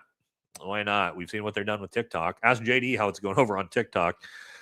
Some very specific things you're not allowed to talk about on TikTok anymore, or they'll ban your accounts. JD, how many of your accounts on TikTok have you had banned? I think JD's had like 4 or 5 accounts banned on TikTok for being anti-Semitic. JD's always getting banned for anti-Semitism over on the talk. 50. There you go. And he really has. He showed me all his banned accounts. So yeah, they love to ban you over on the talk if you say anything antiseptic, as they say. Talmud symbolism for the right ear entry makes obedience and status of servant. Butler has me thinking it was a direct message to Trump and a warning. Yeah, I lean into the warning side of things too. I think that makes the most sense to me. Unpopular opinion, I think Palm Beach Pete may have been Jeffrey Epstein's double. And where there's one, there's more. Interesting. Bay says, did you ever see the video of me and Danks reading the Tyler/Lance transcript in Shakespearean style? I have not. You'll have to send that to me, homie. I have not seen that one. That does sound good, though. It's very, very. Speaking of trans, can y'all flex your arms for me? What does that have to do with being trans? I can. Jesse's not here, but I'll flex for you. Yeah. Anyway, there you go. Beana Baby says, I asked both of you months ago for your thoughts on CK planning his own fake death and that he might have been betrayed by EK, etc. at the last second. I think they're going to kill me tomorrow. You both said no. Have either of you changed your mind? Jesse has. Yeah, Jesse has. Jesse has. Beana, if you haven't seen it, go over to Jesse's channel. He's got like a 5-part series on the fact he thinks Charlie is alive. Me, no. No, I don't think Charlie's alive. I'm pretty positive they schwacked his ass based off of all the things we talked about tonight. Jesse 100% is on board with you, though. For sure. What's up, Jamie? All right, Jesse, it's my birthday. Can I get a happy birthday from you and Nate? Well, you can get one for me. Also, Nate, did you like the shirt I sent? I did. We got it. Thank you very much. I'll show it on stream next time. Forgot to show that. I got also some other things. There's some other things I forgot to show tonight, but we'll talk about it on Tuesday. And yes, happy birthday, Jamie. Happy birthday. Appreciate you always being here. Thank you very much. And yes, hope you have a great birthday today. I'd ask you how old you are, but I'm not going to do that because you're not allowed to ask the ladies that, you know. Joe says, my love, I effed you more ways than you know because I have full immunity. Well, just saying. Yes. Stay safe, Jesse. Oh, some of these are going to be Jesse's, guys, but we'll read them anyway since Jesse had to bail. Attendees were screaming about Crook being on the roof an hour before the Butler shot was taken. They couldn't get anyone to do anything. True. And people saw him walking around with a firearm earlier in that day, and nobody did anything about it. Isn't that wild? Thank you. Corey, what's up, brother? Says, God bless you both. Hit the like always. Thanks for quality content and viewpoints. The shit that's needed on MSM. Common sense needs to be more common. Hooah! Thank you, brother. Appreciate you. Appreciate you always being here and supporting the channel. Love having you here, man. And yes. Again, thank you. John with a big $50 donation says, now I don't know if these are mine or Jesse's anymore. That's okay. Charlie was dropped by our own government because this is a super chatter, YouTube. All right. Not that I necessarily disagree. Charlie was dropped by our own government because in the end, he would not have agreed with our current administration's path. If you believe different, you have a smooth mega brain. Again, look, not going to say that that's what I believe. It's kind of what I believe. But Anyway, I'm not going to talk about that on YouTube, even though I kind of believe it too. All right. Justin wins uni decision. Are you talking about Gaethje or Goichi? Justine Goichi? We'll see. We'll see. Not likely, but I know I'm not watching the fights, unfortunately. So I'm really disappointed about it because Alex Pereira is fighting and he's my favorite fighter, but I am going to stick with my convictions and refuse to participate. Taker. Are you talking about The Undertaker? Love that. Oh, here we go. You're a fucking idiot, bro. Pick a lane. All right. Thanks for donating me money, dude. Did you think that was gonna hurt my feelings? Oh no, random Chip Diesel. Oh, what man puts Diesel in their name? What a fucking douche. You know, this dude's a fat chud too. Thinks he's probably benches like what, fucking 225 for 2. Thinks he's fucking Diesel. Oh boy. Oh, here he goes. You lost a room to room temperature IQ kids in Afghanistan. Ooh, got me. Is Jesse on fire because he's gay? Ooh, you got Jesse too. Thanks for all the money you're donating us, man. Yeah, that's just to really hurt my feelings. Oh no, Jesse ain't gay. No, he's married with kids. All right, can't wait for Nate to roast Chip Diesel. Well, there it was. You had to know it was coming. Yes, Chip Diesel. Also, does that not sound like fucking the most stereotypical gay porn name you've ever seen? Chip Diesel? Like, you know that dude's just getting railed out fucking by dudes from behind, dude. Just taking cock right up the ass. Chip Diesel. Just the gayest porn name I've ever heard in my life, dude. That's probably why he doesn't like the channel, because we're not he's the TDSM. That's what old Chip Diesel's taking. TDSM, getting just pegged by Trump, dude. You know he loves it. All right, anyway, yeah. All right, relax, gay porn guy. Okay, the fact they paved over a crime scene, yeah, I know. Pretty crazy, huh? Which, by the way, you guys know, no problem with the gay community, but we weren't expecting a closeted gay, homosexual, gay porn star to be weighing in on the channel today. But here he is. Here he is. All right. When I spoke to Hunter before we spoke to Charlie, he definitely gave me weird vibes. Also, he got pissed when I mentioned how weird he was. Yeah. Also, yeah, I forget. You were there. You were there at the event, right? We've talked about that before. Yeah, he's a fucking weirdo. He's also practicing his response beforehand, which was very, very odd. Very odd. Jesse is clearly a limited hangout. He promoted CK is alive and Palm Beach Pete is Epstein. Okay, well, yeah, I think there's a good chance Palm Beach Pete probably is Epstein. By the way, I don't believe in the CK is alive though. But it's not the craziest, really not the craziest theory ever, to be honest. According to I Don't Give a Dom on X, Lance Twiggs' parents' house mortgage paid off November 3rd, 2025, 54 days after Kirk assassination. Now, that could be a coincidence. Okay, could be a coincidence, or could not be a coincidence. Who knows? Who knows, right? Mama Ranger says, two of my favorite podcasts is one place. Thanks for always keeping it real. Well, thank you. Thank you. All right, Wonder Nub says, only semi-related today, but he told me it took the EOD team 3 hours to respond to the of course it did, to the White House press dinner. No, we sweep and stay till release. No way they didn't have 4 teams there for the whole fucking cabinet. There you go. They had no EOD teams at the White House. EOD is explosive ordnance disposal guys. These are the people who, if there's a bomb threat or IEDs or anything like that, they're the ones that are going to take care of it. So there you go. Apparently the entire Trump administration, the entire government was all in one building, and they didn't even have EOD teams there. So sure, why not? John says, I turned 55 today. I'm a vet and have never considered myself anti-government. Ironically, I do now, and I voted for this fool. Sad and afraid. You rock, big man. Thank you. Look, I mean, that's how I think the majority of us feel right now, man. I'm not really an anti-government guy. I am now, just like you are. Obviously, I worked for the government for a long time. So, but now this government, yeah, I'm pretty black-pilled, just like most of you guys are at this point. Backward scope. He must have been in the Navy. Yeah, Joe. There's that. Do you remember that famous picture of the Navy commander on the boat of the ship, and he's looking through the scope, and it's on backwards? He was like he was a admiral, I think. He was a Navy admiral. That's a famous one. Yeah.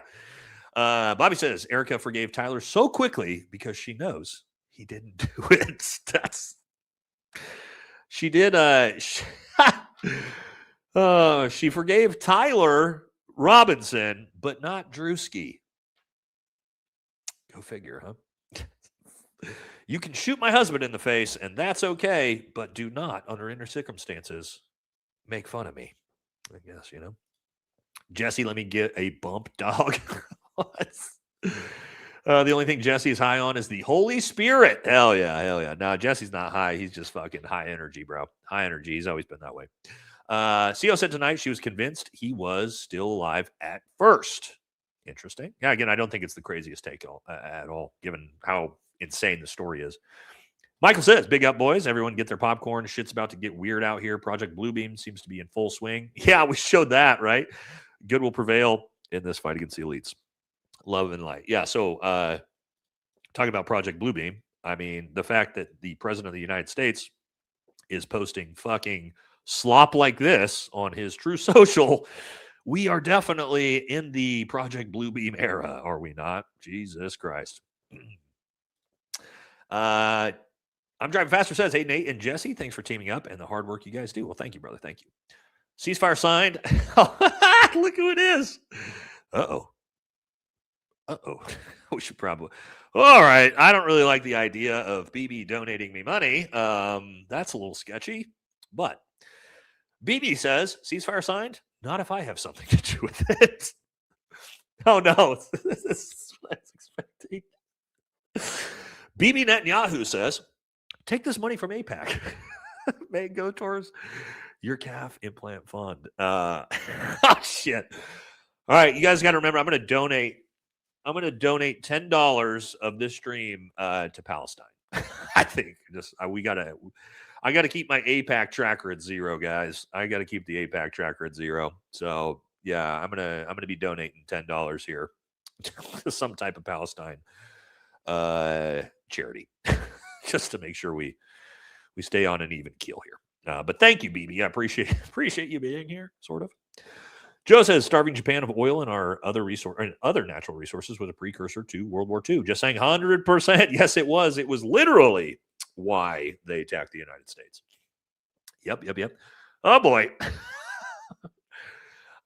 I need Trump to invade my neighbors. Time now. Okay, that's $15. $15 from the APAC lobby that we're going to have to make sure we donate. Don't let me forget. Thank you, BB. You guys are so fun. Well, thank you. There will be no new, Bobby says, there will be no one new in our government as long as APAC exists. Yeah, well, we've seen that, right? Because who were the only non-APAC candidates? Thomas Massey, Marjorie Taylor Greene, and they are all being wiped out. Oh, God. Oh, Jesus Christ. All right. BB's back. All right, this is $25 now. It says, don't worry, Nate. When Global War of Terror 2.0 kicks off, we'll send the same amount of people to the support that we did last time. Yes. Thank you, BB. Thank you. One second. You guys make me laugh, which is making my sinuses even worse.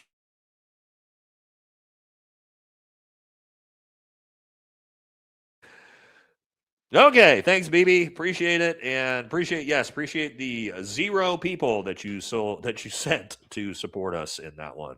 Love to see it. Okay, big man. Epstein is alive. Charlie is not. What world we live in. Thanks, Taker. Hell yeah. Well, I actually agree with you. I think probably, that's kind of what I believe on that. So, sure, I'm with you. Danny says, what is even the point of a deal if BB is still pulling the strings? Good point. Using our weapons for genocide, blackmailing the shit out of the Epstein class. Yeah, I guess. Again, that's just I don't see a deal ever happening, but who knows? We'll see. On the bright side, we ain't mass. We're not. Are you sure we're not? All right. JD said out booger. Oh, it's not a booger, man. This is my hair.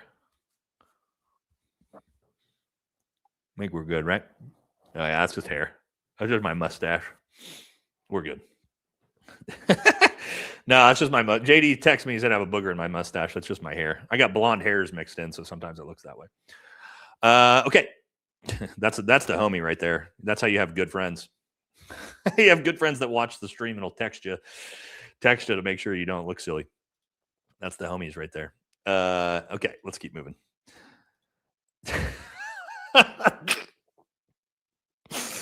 This is too much, dude. All right. Bibi Netanyahu says, actually, Nate, you're wrong. The United States needs to nation build in the Middle East again.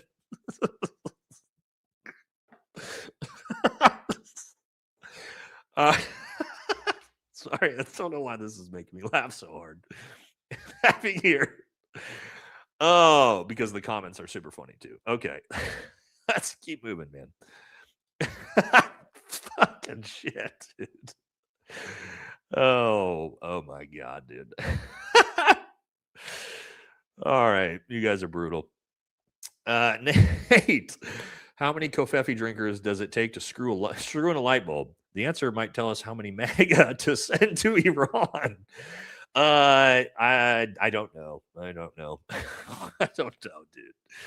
All right. Send in BB Nutton. Yahoo. Okay.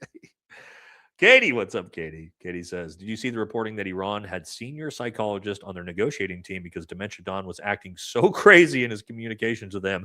I'd like a Lego movie about this part of the New Deal. No, but I would not be shocked. I would not be shocked to hear that because, again, I don't even know how you negotiate with this fucking guy. Again, just a dementia-ridden fucking psychopath. And again, the first negotiations, we literally killed their negotiators. So it's pretty tough to negotiate in good faith after that. Thank you, Katie. Thank you. Alex says, why has the ICC been so quiet? There's been a list of war crimes by now. Well, they're not regarding Bibi, but they are, for the most part, regarding Trump, which I don't know. I guess they don't have the balls. They don't have the balls to call out Trump because he's a psychopath and he'll come bomb their countries probably. So they're probably laying low for now, right? They're like, hey, Trump will literally come bomb us. So we should probably chill. I don't know. Not only is Erica unfit, if he wanted her as CEO, it would be to continue his plans. She likely accepted the $35 million from Bibi that Charlie turned down. Wasn't it more? Well, it was way more than that, wasn't it? I thought it was like 150 million. Correct me if I'm wrong. I thought it was way more than 35. Maybe I'm wrong. Maybe I'm wrong on that. But I thought it was like in the hundreds of millions, right? The one that Charlie turned down. Wasn't it like 125 million? Somebody in the chat will know. I don't remember off the top of my head. Yeah, 100. Yeah, there we go. 150 million. Yeah, that's what I thought. Yep, that's what I thought. So I think it was even more than that. I'm pretty sure they accepted it though. Go figure. Days after. Liberty Troll says, as an auditor, I'd like to know how you think the First Amendment auditors are exposing our government and to what extent. Do you watch 1A Audits Audit with me? First Amendment auditors are exposing our government? I don't know enough about this, man. I don't know enough about this. I'm not actually aware of this. Do I watch First Amendment audits? No, I don't. I'll look into it though. That actually sounds super interesting. First Amendment audits. Because again, they're constantly fucking with me. But I'll look into that. Thank you, man. I just Googled it, so I'm gonna check some of those videos out after. Yeah, I'm not aware of First Amendment auditors, but I'll check it out. Looks cool. Look up pics of Lance pumping gas, black hat, shoulder length hair, shades, exact match of the first suspect description that was sent over radio in Utah. Yeah. I think I don't know. I've always thought Lance seems way more guilty to me than Tyler.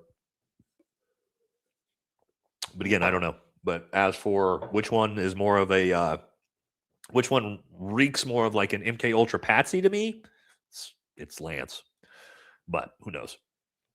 Carl says, dude, these clearly deranged individuals saying that you're lying or clearly struggling. Keep the amazing content coming, brother. Love you and Jesse together. Awesome dynamic. You rock, bro. Yeah, I mean, I'm not purposely lying about anything, but I don't think that, if you don't agree, well, if if you're MAGA, then, you believe Donald Trump. And if you believe Donald Trump, then you're calling me a liar. You're in an uphill battle on that one. Yeah, uphill battle on that one. God. Oh, at least this is going to JD. All right, BB. JD has now been implicated. JD is now on APAC Tracker as well. This is good news. This is not just us. BB says, on behalf of APAC, we donate this money to JD's Future Legal Troubles Fund. So, is JD about to have future legal troubles, BB? What? Is this because of his anti-Semitism? Is JD going to face some legal action because of all his anti-Semitism on TikTok? Cool, that's scary. But at least JD is now on APAC Tracker as well. Me and JD both. I think I'm at like $55 on my APAC Tracker. So I'm going to make sure I give that money again to a Palestinian charity of some sort. Okay, you misunderstood my comment when I said TPUSA is intentionally being destroyed, meaning they work for the government. Ah, okay. Now this I agree with on you. I did I thought you were saying the opposite of that. And the government is slowly destroying big organizations that pose a threat to them. Yes. Okay, I agree with you on that. 100% agree with you on that. Yeah, I must have misunderstood what you meant. But and the way I thought you were saying is that TPUSA is being destroyed by the government. But no, I see what you're saying. And I agree with you on that.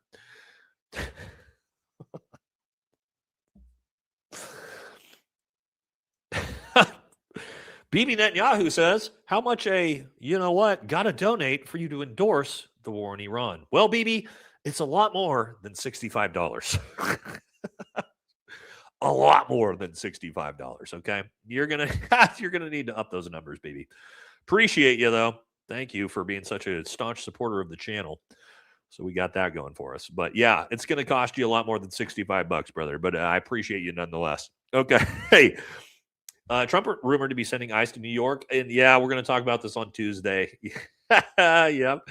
En masse, my guess, because he got booed. You're giving up the game on the section on Tuesday. But yeah, at Madison Square Garden. Also, have you heard how poorly we are treating participating World Cup countries, denying visas and cavity searches? Yes, I have. And a lot of people are saying to the United States, why the fuck are you hosting the World Cup if you don't want us coming into your country? So yeah, I have seen that. But we're going to talk about all that on Tuesday. I have seen it though. And like I said, brother, I don't, but I do have it written down. I'm going to start watching this. I haven't heard of this before until you mentioned it. Maybe Butler and CK were complex scams in which inside people and victims thinks it's fake, but it's not. Sniper and Butler missed because DJT flinched. Yeah, maybe. That'd be pretty lucky. All right, we got Russia in the chat. I don't read Russian, but thank you. Not sure what you said. Maybe somebody can translate that. Cody says, hey, brother, I want to go through SFAS, and I'm 35, be 36 in 6 months. I'm in good shape, but I have AFib, and would I pass the airborne physical and any advice? I'm going to go through the National Guard pipeline. Brother, you are old. I've seen it done. Okay. I've seen dudes as old as late 30s make it through the Q course, but it is extremely, extremely rare. I'm telling you, homie, it is a young man's game. Okay. And I mean that is just the Special Forces qualification course is 2 years of physical beatdown, and being able to recover and keep up with the pace of that is very hard to do in your mid to late 30s. Is it doable? Yes. But you are at a huge disadvantage. Okay. So just keep that in mind. You could be plenty physically fit enough for it, but are you going to maintain that physical fitness over years of having your body destroyed? If you saw in that, you might not have seen, but I mean, in one of the ads we had earlier, it said pictures of me after surgeries. I mean, like I just completely reconstructed. Both my shoulders are completely reconstructed, multiple back surgeries, multiple knee surgeries on both knees. So just keep in mind, man, it's a young man's game. So just be prepared for that. The National Guard route, I think, is a great choice. Because that way, if you don't make it, then you're not locked into being an active duty soldier. So, but is it doable? Yes. Could you do it? Yes. Are you going to be at a huge disadvantage? Yes. Just so keep those things in mind. Also, you have some advantages. You are older, you're more mature, bigger, stronger, different things like that. But weigh your positives and negatives on that. All right. 35's real late. All right. Why did Jesse subscribe to TMZ when they laughed and clapped at Charlie's death? But hey, nothing surprises me when a man sells NFTs. What? Subscribe to TMZ? Like the media channel? I don't know. Am I supposed to know what any of this means? Sorry, that would have been a question for Jesse. I'm not aware of who he subscribed to, nor do I care if he subscribed to TMZ. Anyway, Burning Moose. This is my Friday night. I guess I'm getting old. Beats $100 bar tabs. Thank you for your Thank you for your work and service. Hey, glad to have you here, man. Glad to have you here. And yeah, save money. Save money. Nixon 5. We'll see. Said yeah because you were there, which is also why I believe Charlie's dead. So got to disagree with Jesse. Yeah, I mean you watched it with your own eyes, right? So you got a different perspective than the rest of us, having been there and seen it with your own eyes. Pretty wild. Army Cav Scout here, 4-7 and 361. Much love, brother. I keep you in my prayers till the hall. Well, thank you very much, man. Appreciate it. Are you currently in? If so, hey, stay safe, bro. Stay safe. SF killed a bunch of Tren de Aragua today. Did they? 7th group? I haven't heard about this. I'll definitely look into it. I'm all about that. I'm all about fighting the cartels. That's something that I actually do support. And it's the one thing we're not doing. Oh, fuck. Anyway, call sign Man Bear Pig. What's up, brother? He said, you beat this dead horse, but I had a IDD on my second deployment, so I know firsthand how these dogs are trained. No properly trained dog would have missed that rifle. Whole thing's a fucking joke. Yeah, so Man Bear Pig's talking about bomb dogs, right? That's what you'll hear them called. Not being able to smell a 30-06 that was fired, hours before that. Not a thing, as he says here. It's just not a thing. But part of the slop we're supposed to believe. Thank you, brother. Just a theory. Blonde and gray facial hair is from eating the good. Well, yeah, I don't know. I'm not going to get into that. I don't need to. I think it has to do with the fact that I'm Scandinavian. My family comes from Sweden. That's why I have blonde and gray facial hair. But I'm not going to get into that on the show. Okay. My wife wouldn't appreciate that. AJ says, just wanted to say I got my order. The shirts and hat are excellent quality and they look great. Hell yeah, brother. Glad to hear it, man. Glad to hear it. I looked it up. By the way, Trump needs 2/3 of Senate approval to leave NATO. Okay, there you go. We talked about that on Tuesday, right? Where we weren't sure what it actually is a requirement to leave NATO, but there you go. So is that going to happen? No, I don't see 2/3 of the Senate voting to leave NATO. But there you go. Bobby says, good show tonight, Nate. Had me thinking, laugh my ass off. Jesse, JD, you need to do one together soon. Yeah, for sure. So I know we have so much stuff going on. We're currently renovating the gym out today.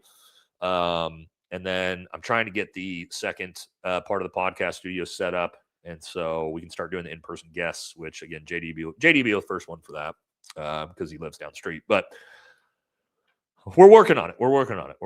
And then I'm gonna get all the guys on. I think Dan from Heavy Duty Country is going to be out here later in the summer, and then Jesse hopefully as well soon too. So we'll get all the guys on in person here soon. Again, it's just like, yeah. Even though we've already done a ton of content together, I can't take the risk. JD's too anti-Semitic, dude. JD's too anti-Semitic. I can't risk it. I can't risk it. Yeah. We're gonna get something cool going here. Again, I know. It's not, guys. There's so much shit with this new house that we've been putting everything together. It's just piece by piece by piece. Okay. We're trying to get the gym done so I can start doing. I'm thinking about starting a new channel. Oops. I don't know what to call it or what the framing will be, but where we just do like all of the shit that we don't do on this channel, right? So that's where we're gonna start doing like all the fitness content, firearms content, like a bunch of different shit like that. now that I'm going to have it all at my house. So I'm not sure what to call it yet. I really like what JP Sears was doing.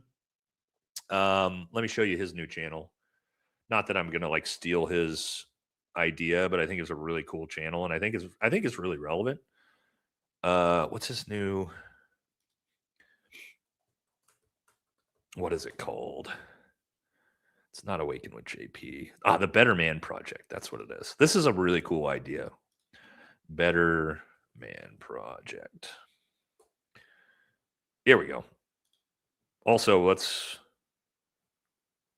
I love JP, dude. He's so nice. So let's shout him out. Also, we used his content earlier, so we should shout him out. And I'll show you guys. So here's a pinned comment. He just started this channel, so if you guys subscribe bomb him, he's not going to know where it came from, and it'll be super cool. But this is his new channel. Oh wait, no, this isn't it. That's a different Better Man Project. This is the one we want. What it is. Better Man Project with JP Spears. That's his. So let's actually put the right let's put the right one in there, huh? All right. Now we'll put it in the pinned comment. There we go. There we go. So anyway, I really like this where, I mean, what JP's doing is just sort of, giving knowledge that he's learned about fitness and being a dad and different shit like that. And I think this is a really cool idea. So I'm not going to like steal this idea, but this type of idea where we can do like all of this type of content all on a separate channel. So that's probably something we're going to try to kick off this summer as well. So you guys that are into fitness and into, firearm stuff, I'll be able to knowledge transfer all the stuff I've learned over the years. And we'll talk about different stuff like that too. Yeah. Vlog type stuff. Sure. So that's the next goal too, but we're working on getting all the stuff finished, right? I got my gun range built, 200-meter gun range right out here behind the building. And then got the podcast studio, half of it done. And then we're getting the gym in here, right back here. And so we'll be able to do all this cool stuff. Anyway, sorry, I digress. We'll get to it. Anyway, yeah, go subscribe to JP's new channel. I think it's super good, actually, by the way. But anyway, it's in the pinned comment. So help the homie out because he's one of the nicest dudes ever. Okay. You don't know what a First Amendment auditor is. That's actually crazy. You have years of catching up to do. Now, First Amendment auditing. Oh, how'd he get in here? Bro, you put the link in the chat, bro. Like, why would you put the link in the chat if you didn't want me to join? Oh, I didn't. Did I? You pinned it, bro. Oh. Why would you pin it? I meant to pin JP's YouTube channel. Dude, you know I'm retarded. You know if I see it, I'm going to jump in, bro. I got problems. Well, I just all of a sudden saw you enter the chat. I'm like, what the fuck? How did JD? Oh no, we got everybody coming as soon as I saw a way to enter the chat, I took my pants off and I hit the button, dog. That's it. All right. Okay, now whoever that was, somebody else tried to join. Now I have a section to where they have to. I have to accept for them to come in. But I'm glad you came in first. No, you can kick me off. I just saw it and I wanted to be a smartass. I've been trolling your chat is fucking amazing, by the way. I've been trolling you guys the entire time, and you guys have been fucking awesome. You guys are like absolute fucking solid people. I love how you were the first one to just immediately came in. Oh yeah, dude. No, I'm quick. Which is on good it, bro. because if I would have had some random person just all of a sudden show up, I would have been like, "What? Israel's just got me." They got me, dude. Some dude with no shirt on and giant titties and the dong just flailing like your channel's nuked, bro. You know, immediately. Oh, yeah. That's funny. So I must have had. So I copied that to email it to Jesse earlier. I must have not actually copied JP Sears' link, and that was my old copy from like an hour ago. Anyway, that's super funny. I'll get out of your way, bro. I just wanted to be a smartass.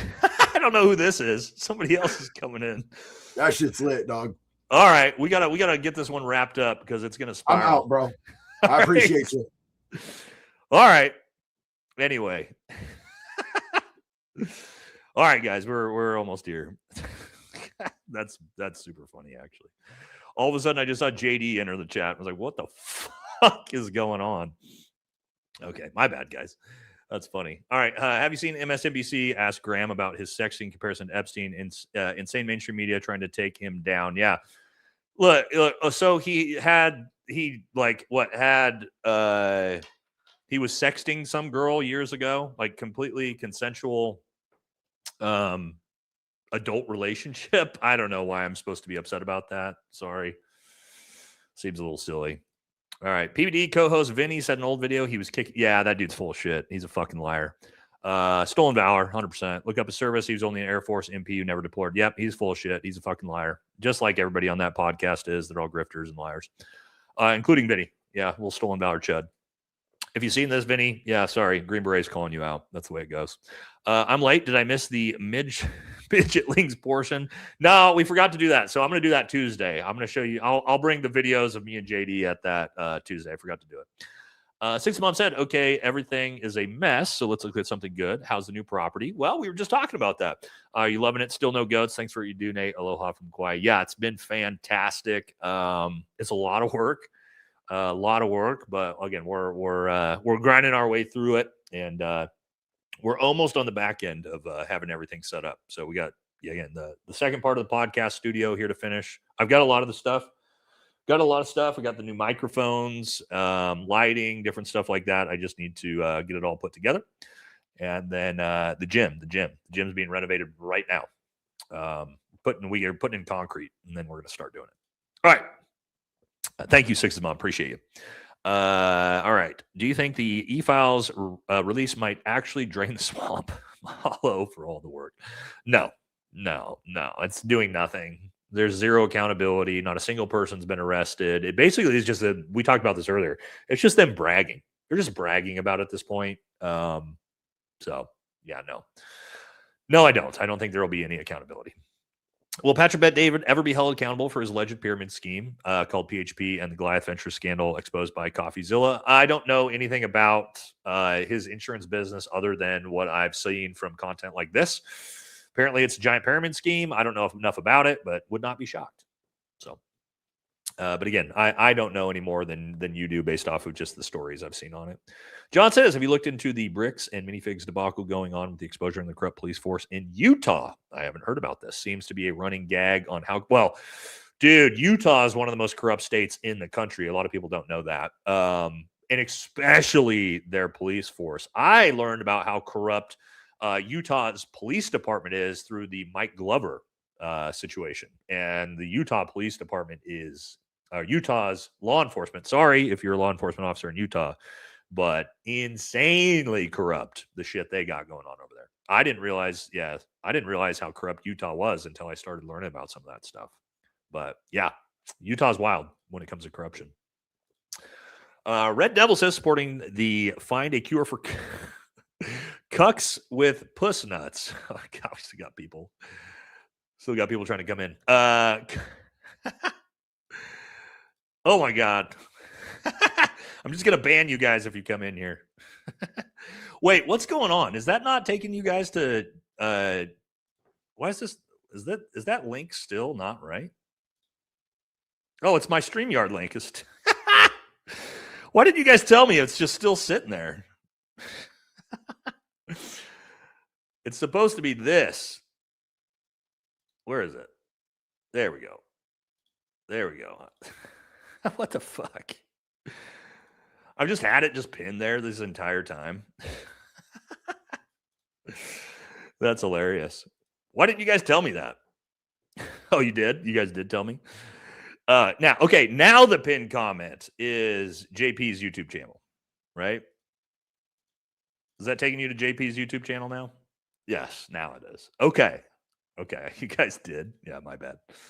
My bad. I'm like, how the fuck are people still coming in here to the lobby? All right. Sorry if you got banned, but I can't have random people showing up. Anyway, okay, now JP's YouTube channel's over there. So make sure you go over there and throw him a subscribe on his brand new channel. Okay. All right. Anyway, I know you guys probably did. Sorry, I didn't realize what you guys were saying. I was like, where the fuck are how these fucking people keep coming in here? Okay. BB's back. We're going to update AR-67-1 and allow American troops to wear the Israeli flag instead of the American flag. So you guys know AR-67-1 is like the uniform standards, uniform and grooming standards in the military. And so, yeah, you can wear a Israeli flag now if you want. Is American Thor channel dead? For now. I get asked this all the time. It is. It's just a time management thing. I just don't have time right now to put content up there. I do want to get back into it because there's nothing funnier than just making fun of fake alpha male douchebags, and I think I'm good at it. But I just don't have time right now. But I think we are gonna get back to it. Buy fly swatter. I don't ever have flies in here. That was the first one. It's the first one I've had in here. Hey, Nate, I'm 37 and 5'6", a solid 270 pounds. Jesus. I drink beer every day and thinking about joining the Army, maybe Special Forces. What do you think? Great show. 5'6", 270. You need to lose 100 pounds. Maybe more. No, yeah, 100 pounds. You need to lose 100 pounds before you consider it. 100 pounds. So until you lose 100 pounds, don't even fucking think about it, homie. Not going to happen. Ava exposed the Google Trend searches from overseas surrounding CK line up with Adelson's planes arriving. Okay, interesting. Here's BB says, oh God, dude. GWAT 2.0 was promised to us 4,000 years ago. Well, I thought it was 3,000, but okay, BB, we're getting a little over the top now. It's a duo. We're doing an all day Schneider. No. We're almost done. Sup, JD? Love you, bro. Yeah, we had JD. We had some. Everybody's showing up. Jesse showed up. JD showed up. Charlie Kirk steps off a dish-shaped object and proclaims himself the Messiah. On June 26, God, I hope not. I can't deal with it. I can't deal with anything like this. Wait till 2027. First ever donation. Just want to share how much I appreciate you guys. I often wish you were live more or more pre-records. Maybe. So here's the deal. I only live stream twice a week, sometimes an extra one here and there, but my live streams are long. My live streams are almost always 3-4 hours. And so it's just too much for me to do. More than 2 a week is just way too much. What I could do is I could do like a lot of people do, and I could shorten the show down. If I shorten the show down to an hour and a half and then did it 5 days a week, could do that, but I don't know. I kind of like doing it this way. I like being here with you guys for longer shows. And so, yeah, right for right now, that's, again, because the shows are so long, I can't do more than 2 or so a week. It's just, yeah. And also I have to build the shows, right? Like, as you guys see, my shows are not in the super chat portion. It's this way, but my shows are not just like, and I'm not knocking any other creator at all. Everybody does their own thing, but my shows are not like, I'm not like a Nick Fuentes where I sit down, turn the camera on, and I come and just talk to the camera. I have tons of, clips and editing and everything that goes into the show. So these shows do they're pretty big. I got a lot of not involvement. What I'm thinking of, a lot of time investment that goes into building the show out. And so I wouldn't be able to do it every day anyway. So, anyway, that's why we don't do more shows is this is a lot. It's a lot of work, and not complaining. I'm not saying I'm, not able to do it. I'm just saying that's why we don't have more often. Volros 5 VFT gifted memberships. Thank you so much. For those of you who just got those, we have some great emojis in the chat. Make sure you know that you can use those emojis. Munchkin emojis, all kinds of emojis. Adam Homaway is running for Congress. Army Orgron, an insider, is calling him a terrorist. Oh, I see what you're saying. You're having to work around the algorithm here because he provided aid in Gaza last year. Jewish Insider. Oh yeah, the same organization that did a huge hit piece on me. Yeah, of course they did. And then here's BB. Your next channel should be called American J and just put out pro-Israel content. That actually would be funny. That actually would be funny and super confusing for people if I had a second channel and it was just 100% pro-Zionist, MAGA, Trump, and TPUSA content. That's all I did was just grift, but it was on a completely separate channel. And I just dressed up and wore a wig. but still had the same background. Like, what are you guys talking about? I'm not Nate. Okay. Thanks for being a real one. Love the channel. Thank you. Thank you. All right. We made it to the end. All right. We did it. We did it. All right. It's been a fun one. A lot of laughs tonight on this one. Fun guests. I told you I was going to bring some guests on. Wasn't expecting both of them. Was expecting Jesse and JD on this one. All right. So thank you all so much. We still got almost 5,000 people in here at the end. Thank you all for sticking with me. Thank you to the moderators. Thanks to all the regular viewers. Thanks to the new viewers. If you are new, hope you come back for more later. And thanks to all the super chats as well. Hope you guys had a great night. Also, Friday night, if you're going out after this, please be safe. Please be safe. All right. Don't drink and drive. Don't do anything crazy. We will be back on Tuesday for our regular scheduled show. All right. So hope you guys had fun on this one, and I will catch you all back. Oh yeah, we're gonna make sure we do that. We'll pick a good charity. We'll look at that Tuesday. Let's look at like a good charity we could donate to live on Tuesday. Remind me on Tuesday, guys. All right, that's gonna do it, guys. Catch y'all in the next one. We'll go grab some dinner. Hope you guys have a wonderful night. Catch y'all in the next one.